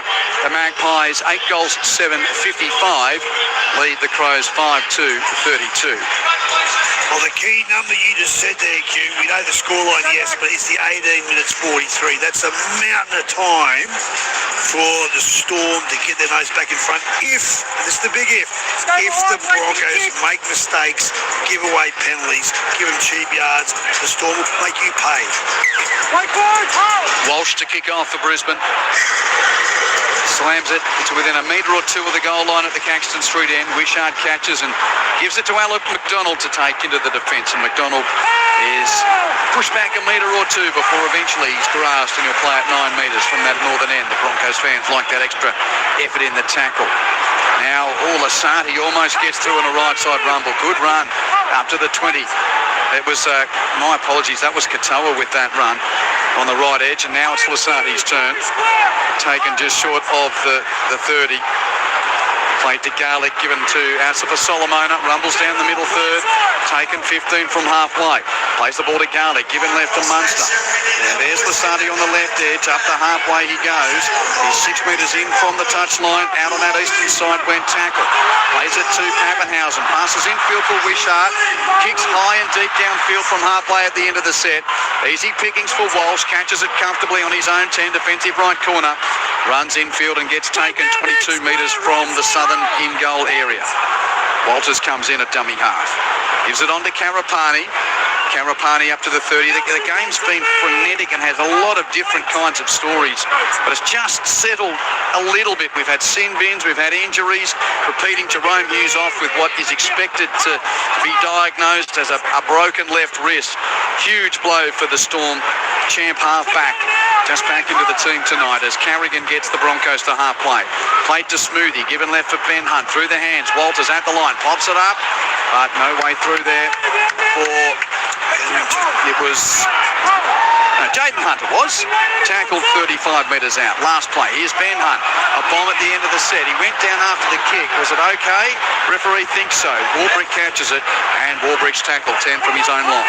Last time I assist you with calling out. No, that's okay. But Hunter play the ball from Will Warbrick. Mistake from Melbourne.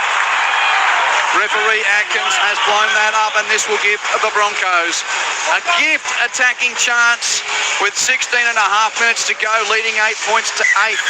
It's challenging by the looks of this. Yeah, Munster is pleading with Will, saying, what do you want to do? What do you want to do? And so they're going to challenge. What'd you say? No? Okay, scrap. Yeah, they kept it. Well, the game will be defined potentially by this set of 6. If the Broncos score, I reckon that will be enough. By the way, you're asking how big's the Thursday night crowd? 44,015, 44,015, which is the biggest on a Thursday night for Brisbane.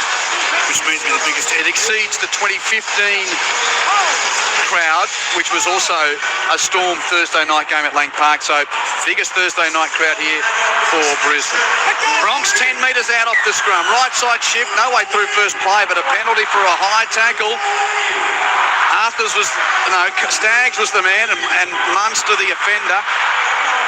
2 points a signal from the bench, and this will put it out to 12. The margin, if they can get this one, Billy. Smart play. It is smart play. If nothing else, what it does, it soaks up the clock.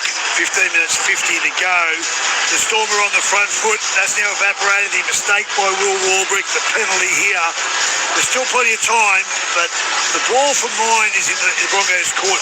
If they're going to seriously about winning the premiership, they've got to be able to seal this game from here. And again, 2017 onwards, there have been 18 games played between Brisbane and Melbourne. Melbourne has won 17 of them. The only game of those 18 that Brisbane has won since 2017. So we're talking 8 seasons here. That was the qualifying final of 2023 when Brisbane won 26-0. And they ambushed them that night. Only 4 weeks ago, the Broncos couldn't score a try against Melbourne in Melbourne, and that was a team which had Ezra Mam, Adam Reynolds, Selwyn Cobbo, all of them doing their hamstrings that night, 2 of them, in trying to stop the Xavier Coast try, bizarrely enough. They were in that match, though, until those injuries. They were right in it. Tony Staggs could have scored early. I know the Broncos came out of that game thinking that they were a bit unlucky. The other thing, Q, is what about this? 14-1 Bellamy over Michael Maguire. This would be a big win for Madge as well. Important kick coming up for Reece Walsh in Brisbane. The lead is 10 at 18-8. Walsh, penalty goal attempt, 23 out. He's kicked it from a dozen metres in from the right wing touchline. So the margin is now 2 converted tries at Brisbane 20, Melbourne 8, 15 minutes to go. Well, he hasn't pushed too many wrong buttons tonight, Reece Walsh. And another good sound kick, 12 points in front, 15 to go. The Broncos, error-free, and for mine, as I said, if they want to be premiership contenders, this is a game they've got to ice from here. Appenhausen with the restart, and he goes deep. It's going to be caught by Ben Hunt, defensive right corner. Given to Jensen, who'll run it back, and Corey Jensen tackle 15 metres from the southern end goal, 10 in from the touchline on the right. Brisbane hold on to this lead. They will play Canberra in a qualifying final next week. 4th spot and the double chance is up for grabs here. Sharks fans and Warriors fans hoping for a Broncos implosion late. They're the other 2 teams that came into this round with a chance of getting the double chance. Tolty's back out in the field. That's good news. He's overcome his HIA. Tackled midway goal line and halfway. Left edge now on the run of Jaden Hunt. Taken 15 from the halfway stripe. 1 out goes Carrigan. Stand-in skipper tonight, Pat Carrigan. Held up in the tackle. 9 inside Broncos territory. Played to Smoothie. Man in the ruck. 6 more. Walsh was about to kick, so he runs it with the noise of ping in his ears. And he gets the halfway. Pops the pass there for Billy Walters. And Walters is tackled just a metre attacking side of halfway for the Broncos. Infield runs Jensen, 42 metres out. There's 13 and a half minutes to go. Broncos fans have got so much respect for the Storm. They know what it's like. But they will explode if they score next, because they reckon they'll have them done if they can extend this 12-point lead. To the right, it's Walsh. Given to the infield one of Ricky. Ricky taken 22 metres out, 20 in from touch on the right. Played to Smoothie, swept left and centre field. Carrigan gives it on to Jensen down the middle third. 3 around Corey Jensen as he's tackled on 5. He's a dozen metres out. What's the play on the last here for Brisbane? Ben Hunt runs at the line. Grubbers for Mariner. Tapped dead by Warbrick. Goal line dropout. And just as well, Will Warbrick was there. He was only a metre ahead of the charging Dean Mariner. What a great kick by Ben Hunt. Perfectly placed. Just got his run. Well, not checked, but he had to go around Nick Meany, I think it was, and that made, unable to get the ball in time. But the good thing is they get the ball back. Zeno, 12 minutes, 40 to go. The Broncos are looking lethal. I think Pappy's in sick. No, he hasn't got there. It's a penalty. Wow. It's a penalty. The shot clock buzzer. Ball sitting right there. The dropout buzzer. Hey, listen, time off. Tune in. Ball sitting there. Warbrick hits it dead. The Storm are trying to claim that the ball wasn't close enough for them. And there's no ball in the bin basket as well, they're saying. Time on. Pappenhausen was looking for a footy elsewhere. Well, that's what the bin basket's for, isn't it? The ball basket, so it wasn't there. So is that a fault of the players? It's not time wasting because the middle went off. Here's Cam Munster. But there's no ball in the basket. Well, mate, there's a football right there. So the referee has made a judgment call that a football was available. There might not have been one in the Esky. That's interesting. Whose liability really is that? Wow. And this will be the game. Yes. Because it will be 14 points the margin.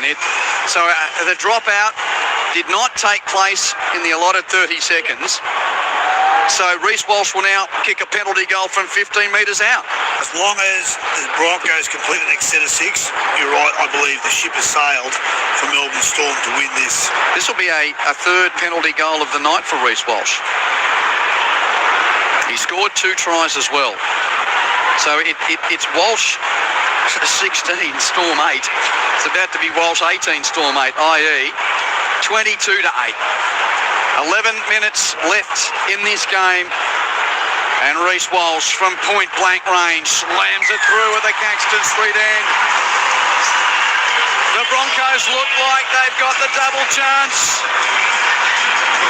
Walsh has kicked 5 from 6 tonight, and it's Brisbane 22 leading Melbourne 8 with 11 minutes to go.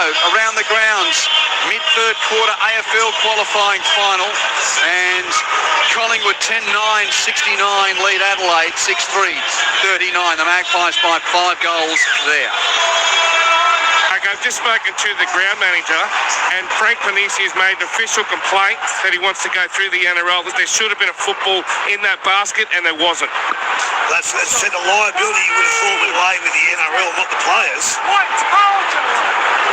Yeah, it's an interesting one, but, the referee said there was a football there in plain sight. You could have used that one. Giving the onus to the players to get back on and going. But that being said, there should be one in the bin. Anyway. Staggs has just stepped beyond the mark out on the right. Brisbane, that's why there was the P of the whistle. Brisbane running it up as Walters receives, centre of the park. Billy Walters. He's been solid again, Walters. Yeah, taken just before halfway. If Adam Reynolds plays in the first final, does Ben Hunt play off the bench? Yes. Or in number 6? Would you keep Billy in the number 6? It's an interesting question. Walsh now kicks downfield at the end of the set. Broncos fans don't like the attention from Katoa. Referee lets it go. Pappenhausen gathers on the bounce on his own 10. Gives it on to Warbrick, and Warbrick is tackled. We're always going to get Melbourne versus Canterbury Bankstown first week of the finals, but now it looks like it will be Melbourne on a 2-game losing skid without their halfback injured, and perhaps without Nelson Asafa-Solomona on report for a high shot again tonight. Storm 15 from halfway on the run on the left edge from Anderson. Plays it there to Garlick. Passes infield from Liero through Wishart, who dummies and straightens. Breaks the line. Up to halfway. Passes forward infield to Pappenhausen. Pappy's away. Passes to the wing. And Meany's there to score the try. I thought the first pass was dubious. Referee lets it go and points to the spot. Nick Meany scores. And then we enter miracle territory. 8 minutes and 40 seconds to go. Brisbane 22, Storm 12. Great play, Wishart, with the dummy. Part there. Ref was right in line with the pass. So, again, you can only call to the naked eye.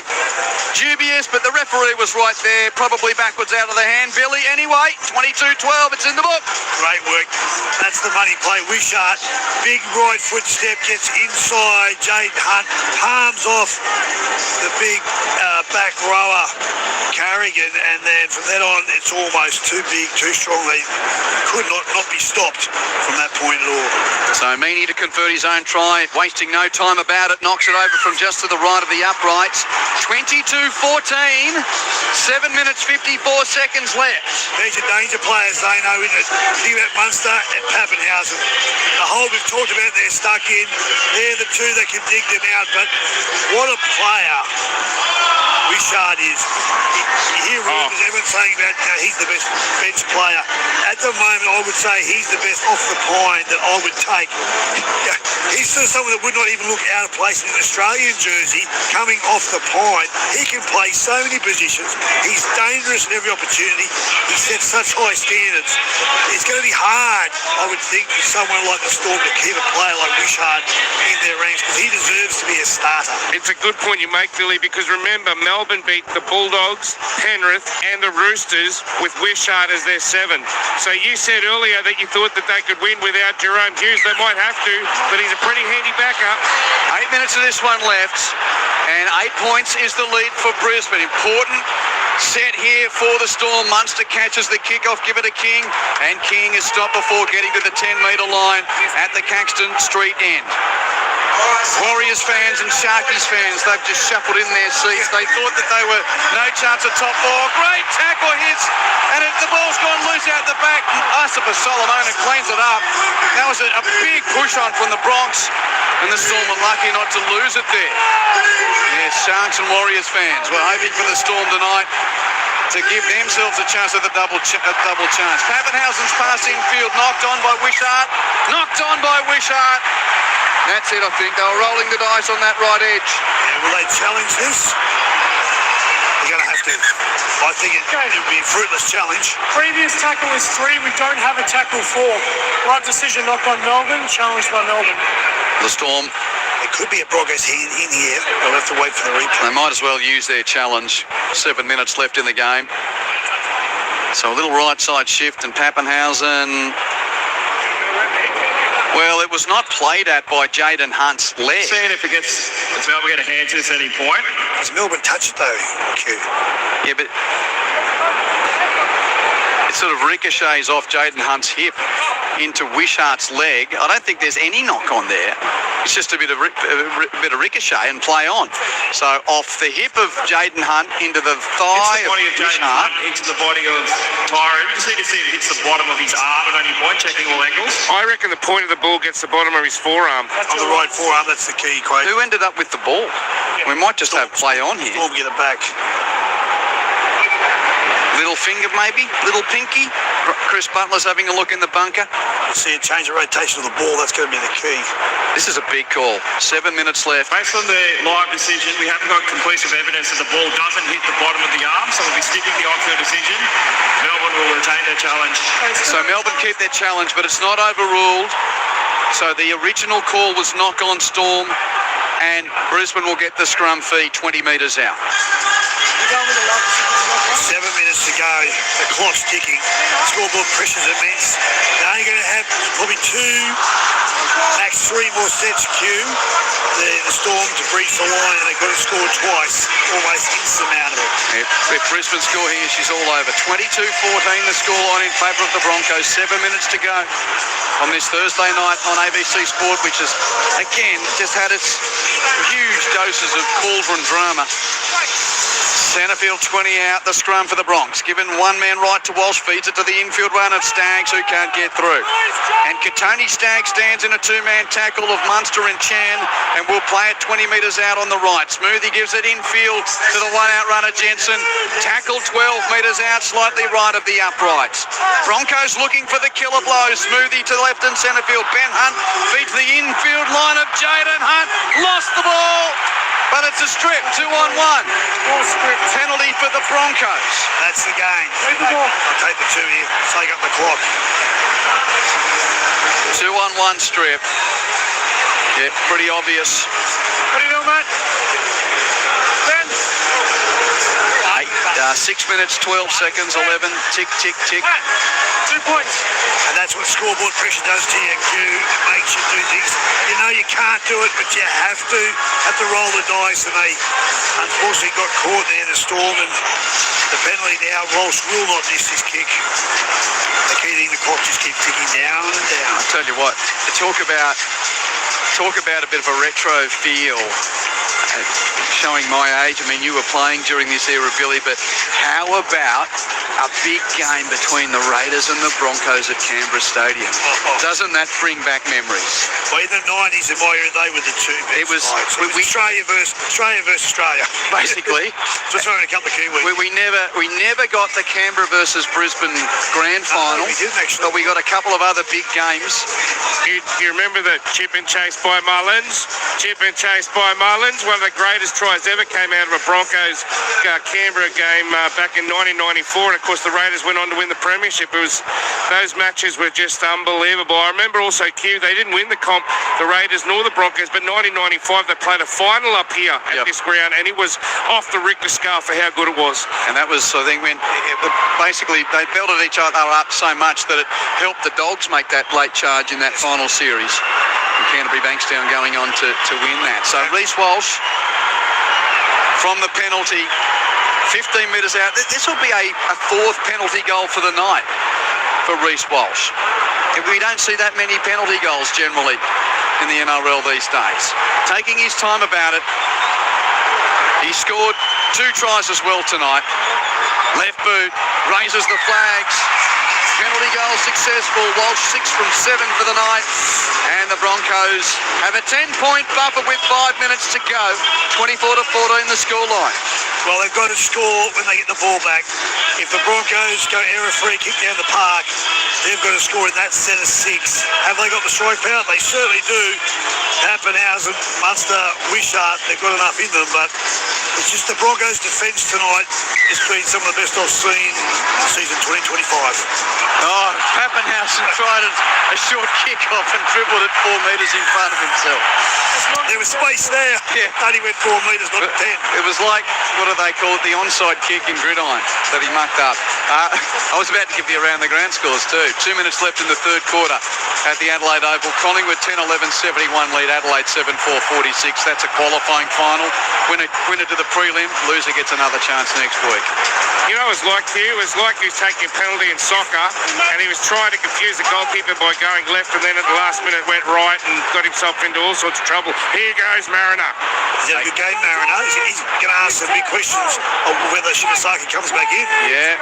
Well, Jesse Arthur's, of course, coming in this week with Shibasaki stood down on disciplinary grounds. Haas taken 25 metres out centre park in the final phases of this now, and Brisbane headed for the top 4, and a rare win over the Melbourne Storm for them.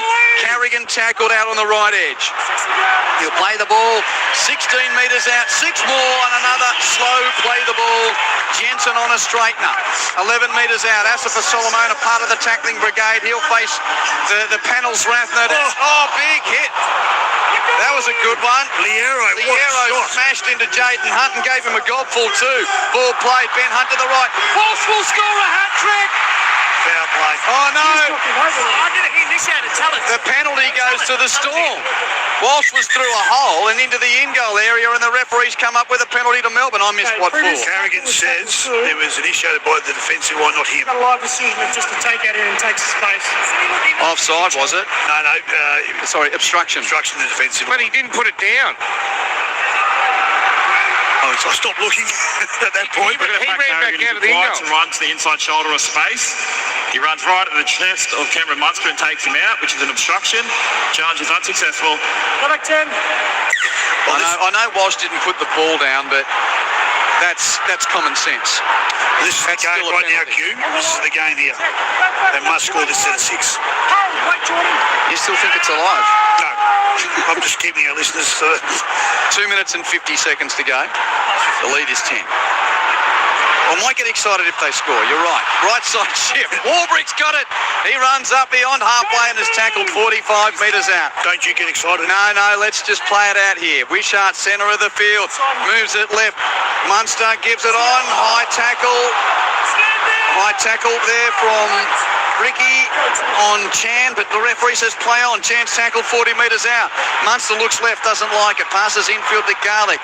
Gives it to Nelson. Went to a knee to catch it. Gives it on to Wishart. They're standing and hoping someone else will do it, the Storm. Meany goes forward.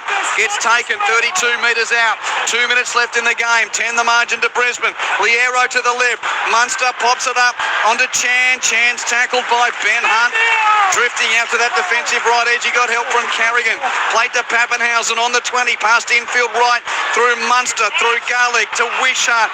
Given onto the edge. Meany's got it. Has to come infield. Pops it over the top. Back to Wishart. 25 metres out. Doesn't know what to do.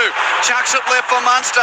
Munster puts on a little step, a little dance. He's buzzing around in the one spot. Now he runs laterally. Pots a basketball pass to Pappenhausen. Shows it. Gives it to Katoa. He's on the 20. Near the wing. Katoa keeps it alive with a flick pass to Warbrick. Warbrick beats a tackle before eventually being stopped only 11 metres out. 90 seconds to go. Storm trail by 10. Pappenhausen out of dummy half. Does it himself. Pappy goes for the corner. Gets taken over the touchline. Last tackle. Taken over the touchline. The Storm will challenge it because they're not going to leave chips on the table tonight. What a great last tackle by the Storm. Left nothing in the tank. Challenge by Melbourne is that he's tackled high. There's players strewn everywhere down at that corner post at the southern end. Reece Walsh, I hope it's not a knee injury. I think it's just cramp. From Josiah. The shoulder contact with the head, which is a penalty. So Pappenhausen taken high by Karapani. Don't think there's anything too much in that. Josiah gets in the head. 44,015 in the house to see Brisbane lock down a spot in the top 4 with a rare victory over Melbourne. Just that run. So they did beat them in the qualifying final of 2023. But just 4 weeks ago they couldn't score a try against them. And that was a team which had Mam and Reynolds and Cobbo. They're not there tonight, but the Broncos have earned their right for a double chance in 2025. And now Pappy's been sent. Pappenhausen's been sent to HIA. So the independent doctor that sent him. Well, the only good thing about that, Zeno, is the results done and dusted. You wouldn't want that to happen with 10 minutes to go. Simple question, Billy. Can the Broncos win the comp? Yes. Based on this defence, it's all about their defence, mate. They can win it with their defence, yes. Asifa Solomona almost bursts through, but has taken only a metre from the goal line. 10 to the right of the upright. Plays the ball to Garlick. Last minute of the game. Storm looking for a late try. King on a straightener. He's going to be put down 8 metres out in centre park. Slowish play the ball. Garlick passes left. Munster's got it. Gives it on to Anderson. Great tackle. Ben Hunt read the play. Wraps up the ball carrier. Anderson to play at 8 metres out. Blindside Chan has a run from dummy half, but Staggs is there at marker to stop him. 20 seconds left in the game as Anderson passes right in centre field. Munster through Liero. Wishart gives the ball, which is intercepted by Billy Walters. He hands it off to Karapani. Broncos fans will celebrate a 70-metre gallop. Warbrick's chasing. Karapani stumbles, almost Steve Reynolds style, in that famous try against the Dragons. It's a pearl rubber try for the Bronx to send them into the top 4. Yeah, that's how you sign off with a note to make everyone pay attention. Zano, we talked about can they win it? Yeah, they can. Why? in that set of six, you saw defensively how the urgency from inside coming out. Benny Hunt made a couple of telling tackles. They look like they're taking it personal now, the defence, the Broncos, and that's what they need to do. If they're going to go seriously deep into September, go the first week into October, it's about their D. They've got enough attacking power inside the team, whether Mam's there or not. I believe whether Reynolds there or not. They can do it without them. It's all about the defence. Sorry about a broken record, but that's the most important thing that I've seen tonight. It's the fact, not the 28 plus the kick to come, it's the 14 points. That's where they've got to improve going into September. Well, it wasn't quite Ricky Walford chasing Zano, but it was that same portion of the ground, not that that was here, but a long run from Josiah Karapani.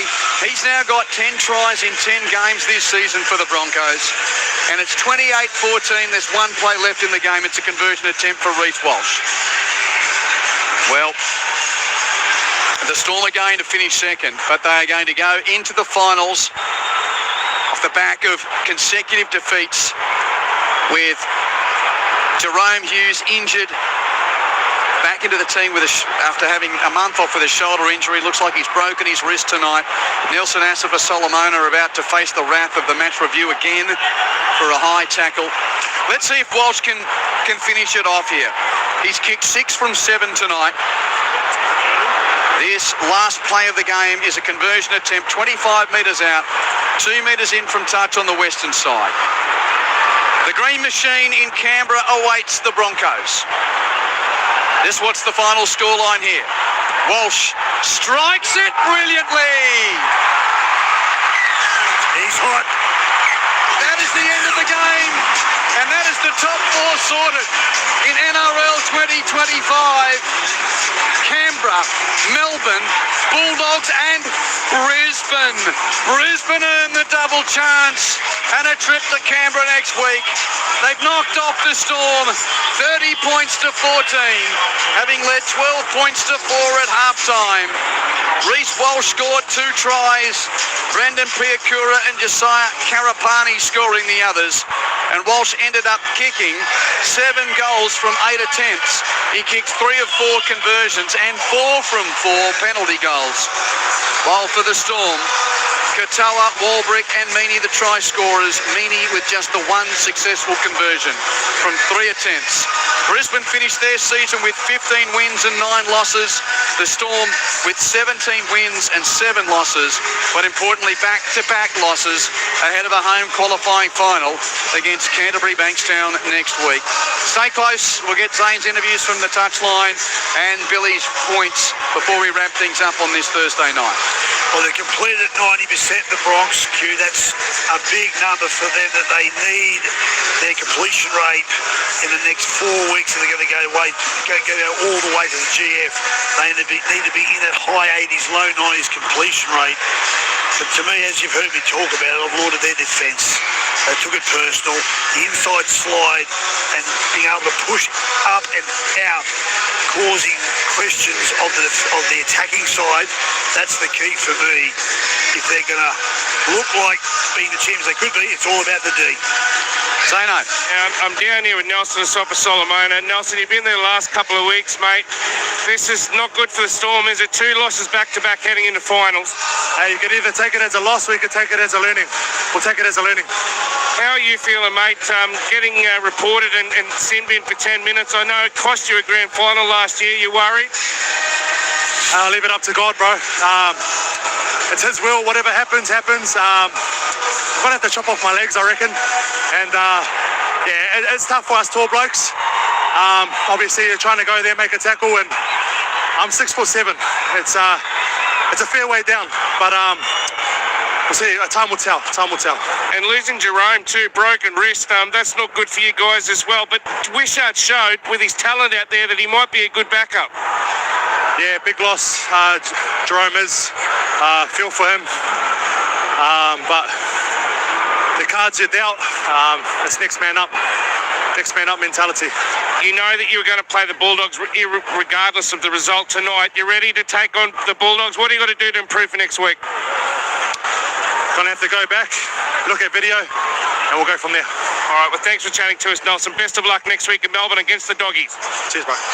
Zeno always getting the newsmakers. Nelson Asif Solomona, he'll have a nervous sleep tonight awaiting the charge sheet after, again, being put on report for a high shot and sent to the bin. He's got lots of loading as well, so if he's found guilty of an infraction, he's going to miss a big part of the finals, if not all. Zane. I'm down here with Ben Hunt.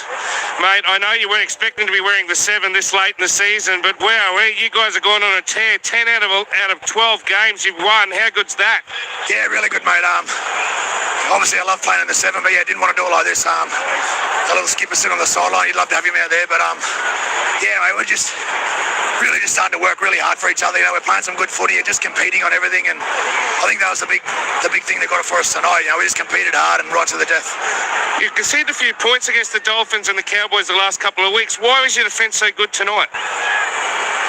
Yeah, good question, mate. I think it's just determination tonight. It's what it looked like. Whenever a ball went in the air or there's a drop ball, like, we were just hustling hard to get there, and yeah, I think we were just more hungry tonight.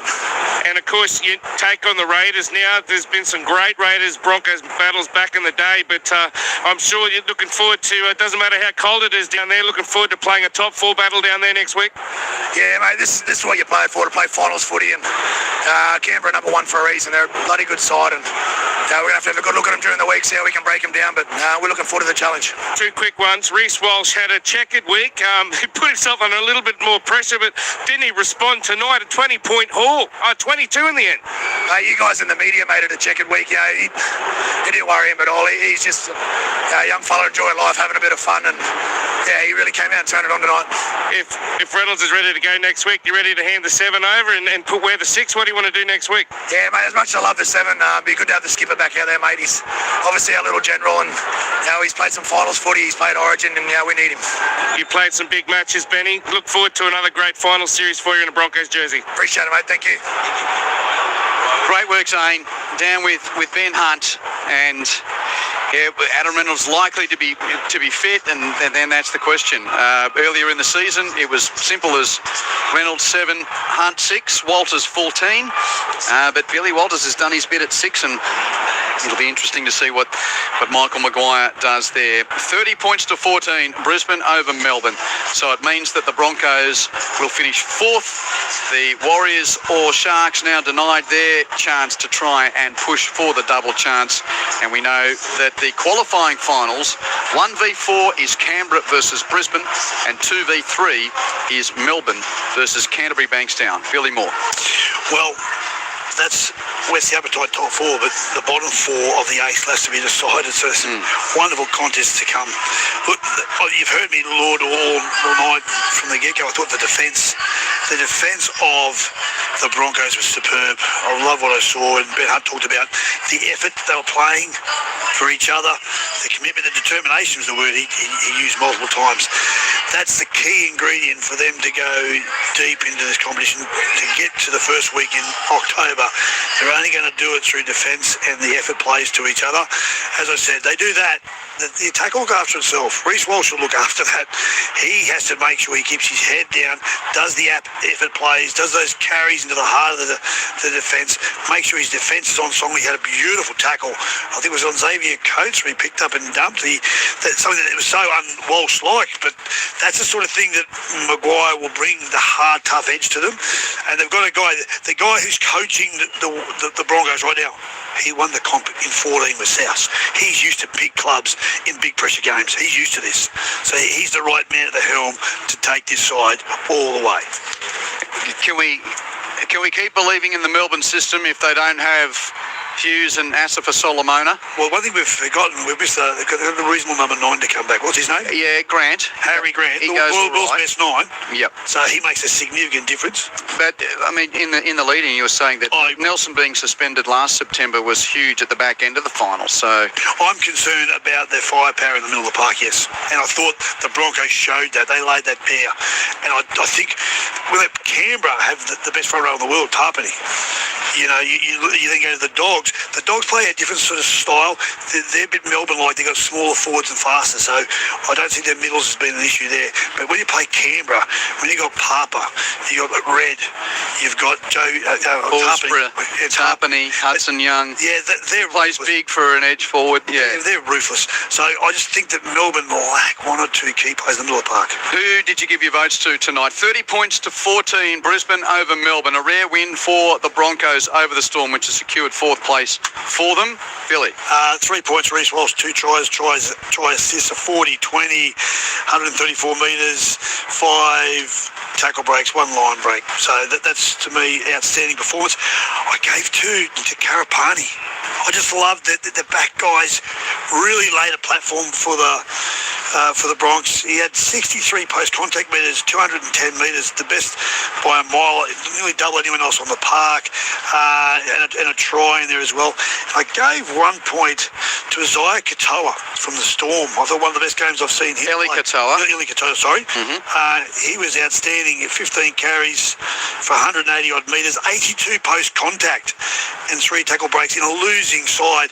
He caused drama on the edge. So great work by the Broncos. They now go in with momentum, and the question marks on the Storm.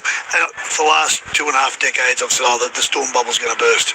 Well, I don't know how many times he's been egg on my face. So tonight I picked the Bronx to win it. The Storm dead in the water? No, they're not, because Harry Grant's got to come back in, but I do have a question mark on their middles. And with the results of the night as well, it's sort of just double-checking this loath to go with live ladders, but regardless of results, Cronulla will play an eliminator at home and the Warriors will play an eliminator at home, because if the Panthers win, they can't, so 5th and 6th, the order's not locked in, but the Sharks will play eliminator. Well, they've earned a home eliminator. Where they play it is always the question, whether it's in the Shire or not. Sure. And the Warriors will play an eliminator across the dish. Who would you prefer to play, Penrith or the Roosters? This year...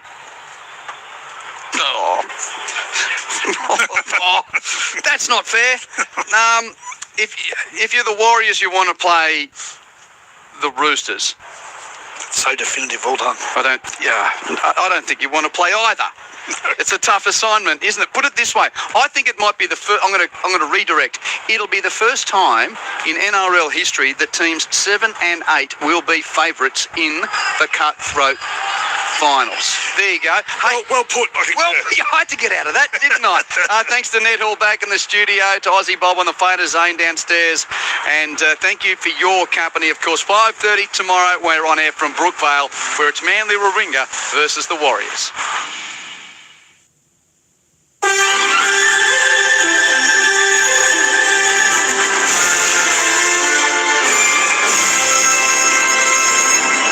ABC News with David Rowlands.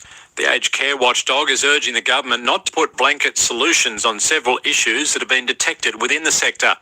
It comes as a report by the Inspector General warns that government reforms are falling short of the vision laid out during the 2021 Royal Commission. It's acknowledged measures to support the workforce had aided and attracted the retention of staff, but says further action is needed for culturally sensitive care, particularly for Indigenous people. Inspector General Natalie Siegel-Brown says both clinical and cultural needs must be met. You have to remember that a very significant proportion of the Aboriginal and Torres Strait Islander community over the age of 50 are members of the stolen generation. They are people who have survived child removal practices. A lot of the mainstream models of care are highly re-traumatising. Another 3 men have been charged over an alleged attack on an Indigenous protest camp in Melbourne last weekend. Andy Yu reports. Self-proclaimed neo-Nazi Thomas Sewell and 2 others were charged earlier this week after a group of men allegedly kicked, punched and attacked people with a pole at Camp Sovereignty on Sunday. A 4th man was charged by police over the incident earlier this morning. Police have now charged another 3 men, aged 29, 31 and 34, over the attack. The 29-year-old has been remanded to face court tomorrow, while the 31 and 34-year-old have been bailed to appear in court next week. Detectives say they're continuing to investigate the incident and believe up to 30 men were involved. There are concerns over whether the Australian flag is being used as a way of dividing people after it was worn and flown at anti-immigration March for Australia rallies last weekend. Experts say the flag's status as a symbol and what it's used for has shifted over the years. Dr. Benjamin Jones, a historian from Central Queensland University, says a previous survey he conducted has shown that people who want the Union Jack replaced in the Australian flag would be open to other imagery in its place, such as the Southern Cross or a kangaroo. I suppose in summary there are two camps of flag changers, ones who want to more or less keep it the same but just get rid of the Union Jack, and those who think, well, if we're going to bother changing it, let's have a wholesale reimagining of what Australia means. Former Victorian Premier Daniel Andrews has released a statement defending his attendance at a military parade in Beijing. Mr. Andrews appeared in an official photo from the event alongside leaders including Russia's Vladimir Putin and North Korean leader Kim Jong-un. In a statement, Mr. Andrews says he was invited to Beijing for the event and that a constructive relationship with China is in Australia's national interest. He also says he has condemned President Putin and his illegal war in Ukraine from day one and that Putin has banned him from Russia over that stance. The office of Israeli Prime Minister Benjamin Netanyahu has dismissed the latest offer from Hamas for a Gaza hostage deal as spin. The BBC's Yola Nell has the details. So this seems to have been triggered by President Trump posting on social media, calling on Hamas to immediately give back all 20 of the hostages who are still believed to be alive and held in the Gaza Strip. You then had Hamas quite quickly coming out with its own statement saying that they were ready for a comprehensive agreement that would give back all the remaining captives that they hold in exchange for Palestinian prisoners being held in Israeli jails, and that their conditions were for an end to the war. Afghan's Taliban government says the death toll from last weekend's devastating earthquake has risen to 2,200. The magnitude 6 quake struck in a remote mountainous area of Kunar province near the Pakistani border. Search and rescue efforts in the area are ongoing, but are being hampered by rough terrain and bad weather. Back home, and a Perth man has been found guilty of more than 40 charges of fraud, totalling over $30 million. David Webber has the story. Chris Marco had taken money from contributors saying he was going to invest in private placement programs, but the prosecution said there were no actual investments, and instead Marco used other people's money to pay returns. The 67-year-old has been found guilty of 43 charges. Co-accused Linda Marrison has been found not guilty of the charges she was facing. Marco was remanded in custody with a sentencing hearing set for late October. Prosecutor Stephen Wybrow, speaking via video link, said he was expecting a double-digit type of sentence. Speaking outside court, Marco's lawyer flagged that the verdicts would be appealed. That brings you up to date with ABC News. New from ABC Books. The true story of how the crew from the Blythe Star survived against all odds. There's a ship missing off the coast of Tasmania somewhere. Back from the Dead by Pia Wursu and Nick Dolman. Book and audiobook out now. ABC Sport Digital Radio. From the archives. The Gold Coast Titans obviously announcing recently that they are parting ways with Des Hasler at the end of the season as their coach, despite having 1 year left on his contract. There's been a few things around about the future of Dave DeFeeta as well, and some consternation about Tino Fa'asuamaleaui's happiness as well. So let's unpack what is happening on the Gold Coast, not only now, but particularly moving forward, because a man who will have a fairly big job on his hands by the sounds of things from an outsider will be the newly appointed Director of Football, Scott Sattler. He starts in October, but he's on the line with us now. Sats, good afternoon to you. Hey Glenn, Louis and Gibbsy, how are you guys? Good, thanks Scotty. Jesus, good to hear your beautiful voice, mate. Well, I only just got it back this morning, Louis, so I'm glad to hear it also. Well, what happened, mate? You've been out, what's going on? No, just been crook, just hit me hard that everything's getting around at the moment, so I've started to come good this morning. Well, it's a pleasure that you've been able to find it to chat to us this afternoon. I just mentioned in that intro there that it does seem on the outside it's a long road ahead for the Gold Coast Titans. You're not going to get your feet under the desk until October, but have you got sort of the first ports of call in the back of your mind? Yeah, Glenn, I think you got to look at the history of the club first and foremost, and that gives you a bit of an idea of a pattern of behaviour, I suppose, that's been happening when it comes to results and also other areas within the organisation. We've got to look at tidying up the recruitment process and the salary cap, and Anthony LaFranchi's been doing an amazing job of that, of making that as part of his priority. Junior development pathways and building a framework there is really important. You've got to future-proof your club. The really good clubs that have sustainability have always made that as a core part of their business. They need to ensure we're identifying right, developing right, building players who want to play 150, 200 games for the Gold Coast Titans and wear that jersey, build a bit of a legacy. And you've got two guys sitting there with you, Glenn, now that know exactly what that's like. And probably in recent years, most notably Louis, coming from that Penrith system, and growing up, all you want to do is wear that Panthers jersey, and you want to bleed for it, and you want to build a legacy for yourself as part of a team, and whatever part of that journey comes, we've got to make that a priority as well. So, and we've got to put leaders in the rugby league department, Glenn, as well. That can keep teaching the playing group what leaders on and off the field look like, what they identify like. So it's an ongoing process, but it's you are right, it is a big job. But in saying that, Louis, you and I played at a club in 2001 who got the wooden spoon, and I think we got third last in 2002, and that was only because the Bulldogs lost all their points. And then in 2003, we won a minor premiership and a premiership. So all it needs to be is some subtle, but also some pretty robust decisions made to turn the corner of a club. So, see, when you've got such a big project and you know what lies ahead, and you've been in some successful clubs, you've also been in clubs that are, that have been down the bottom, had to work their way back out. Where do you start? Like I look at your job and I go, mate, it's a big gig, and I know you're the right man for it because you know what it takes. But how do you start? Like, do you have it written out on the desk? This is where I'm going to start. I'm going to slowly just sort of, this is the main part, then slowly grow from there. How does it all work for you? Well, I wish I could show you my wall in my office at home, which has got a massive whiteboard on it, which has got all these different arrows and circles and bubbles and everything, and all these different departments, but first and foremost, Louis, you've got to look at the people. You have to look at the people within the organisation and look at those and see whether, one, they're in a position where they've got the right education, the right experience in that, and when they do, how can we continue to build on that, continuously develop them, and build those people into those positions where other clubs are wanting to know what the secret is. So you've got to work on the people in the business first and foremost. You've got to have people that are willing to make really tough decisions when you're in a situation like this as well. So at the moment, just going through the entire rugby league organisation and seeing where there may be some holes where we need some real experience and resources, and then and then looking across the entire department as well, including the salary cap, because at the end of the day, every club is directed by the salary cap, and the Gold Coast is no different. So but first and foremost, Louis, it's about the people. It's the people inside, and deciding whether they need continuous development, continuous improving, and when they're in those positions, they're going to be providing a service to the players to make them better, and the club also better within the community. Well, the first person that you've bought has obviously been Josh Henne.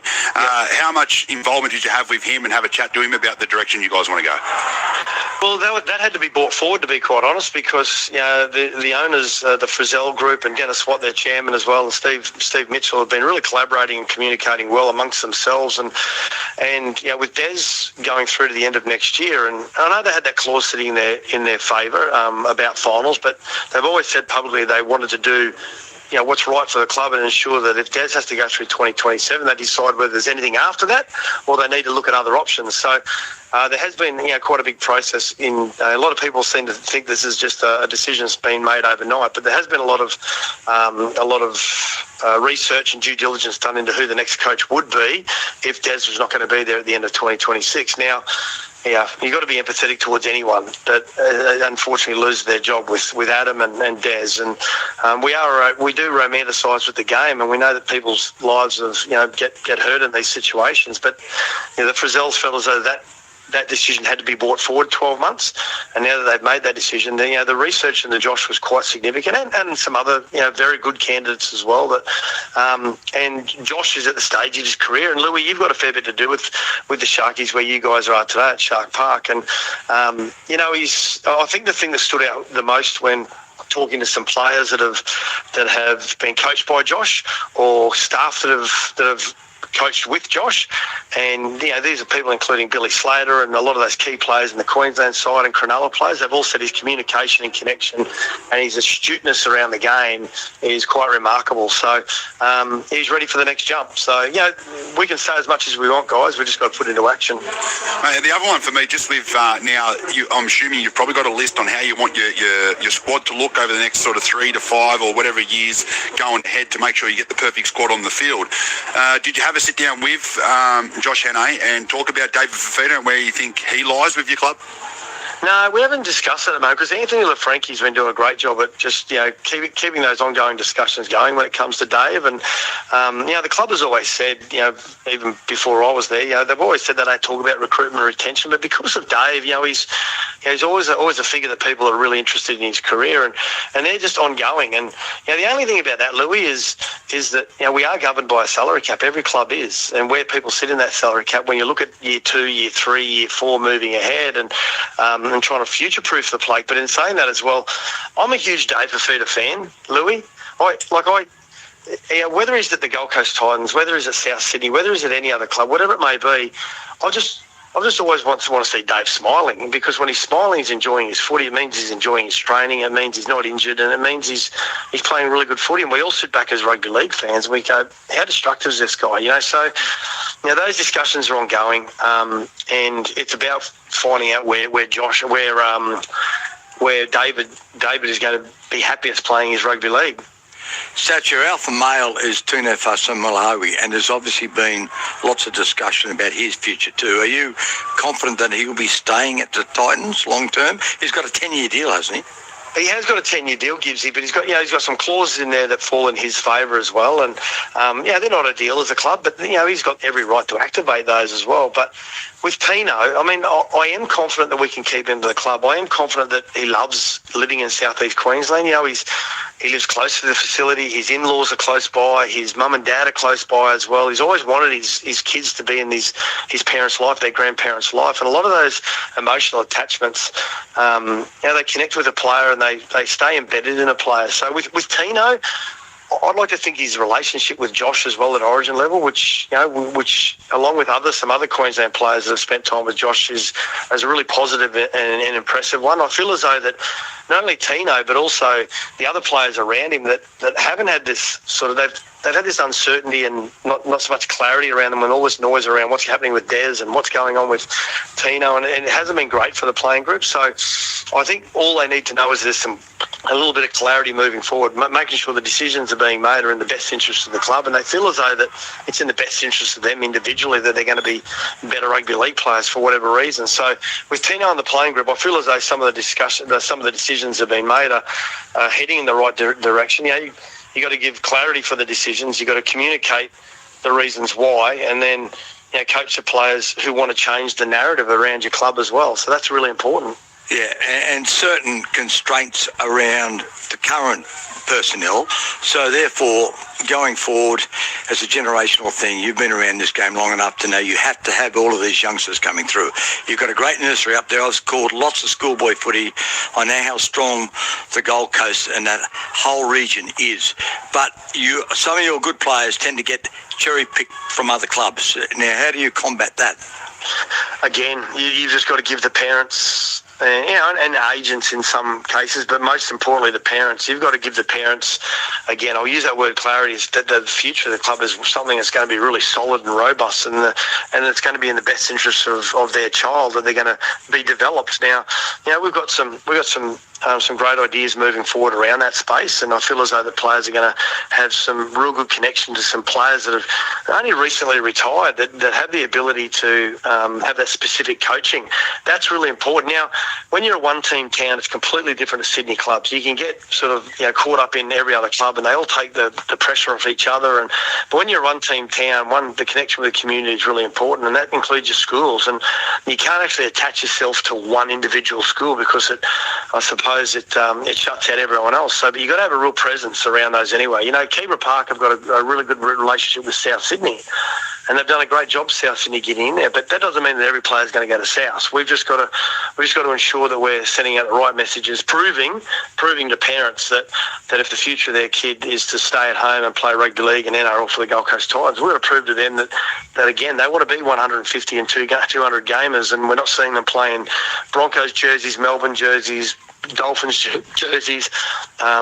We want to try and, you can't keep all of them, Gibbsy, as we know, we can't keep all of them, but you want to be able to try and keep the ones that you want to build a legacy around. And is that something off the field as well, Sats, in terms of the culture around the club? We saw the Warriors game a few weeks ago where, Robina was 80% Warriors fans. It's a weird town, right, for footy, because we've seen, the Seagulls, we've seen the Chargers, all the way back to the Giants. There's been so many incarnations of this club, and is that not only getting into the schools and getting the players at a young age, but also building a better culture off the field to allow the team on the field to be successful? Yeah, Glenn, it's a good point. You've just got to ensure the community is engaged at every time. And as a community member before I accepted the role, I felt as though there was a part of the community that had been lost, and those scenes, I saw that last week at Seabus. They're amazing scenes, but there's nothing wrong with that, because there's a lot of people that have moved to the Gold Coast that have already got their original team. Everyone says it's a transient place. I don't buy into that. There's a lot of people that have come here, that their children have born here and gone to school here. They've had children as well. It is an entertainment mecca. That is what the Gold Coast is, and people are going to get sick of me hearing this quote that I keep using. But the only currency we talk about in rugby league is winning. And on the Gold Coast, when the team wins, people feel as though that's the hottest ticket in town. They're willing to turn up and watch, and they're willing to take their mates and the families along as well. So all you've got to do is do everything you can to go as close to winning as possible, and then win as many as you can as possible. And then if you're in the firing line to play finals, this community in the northern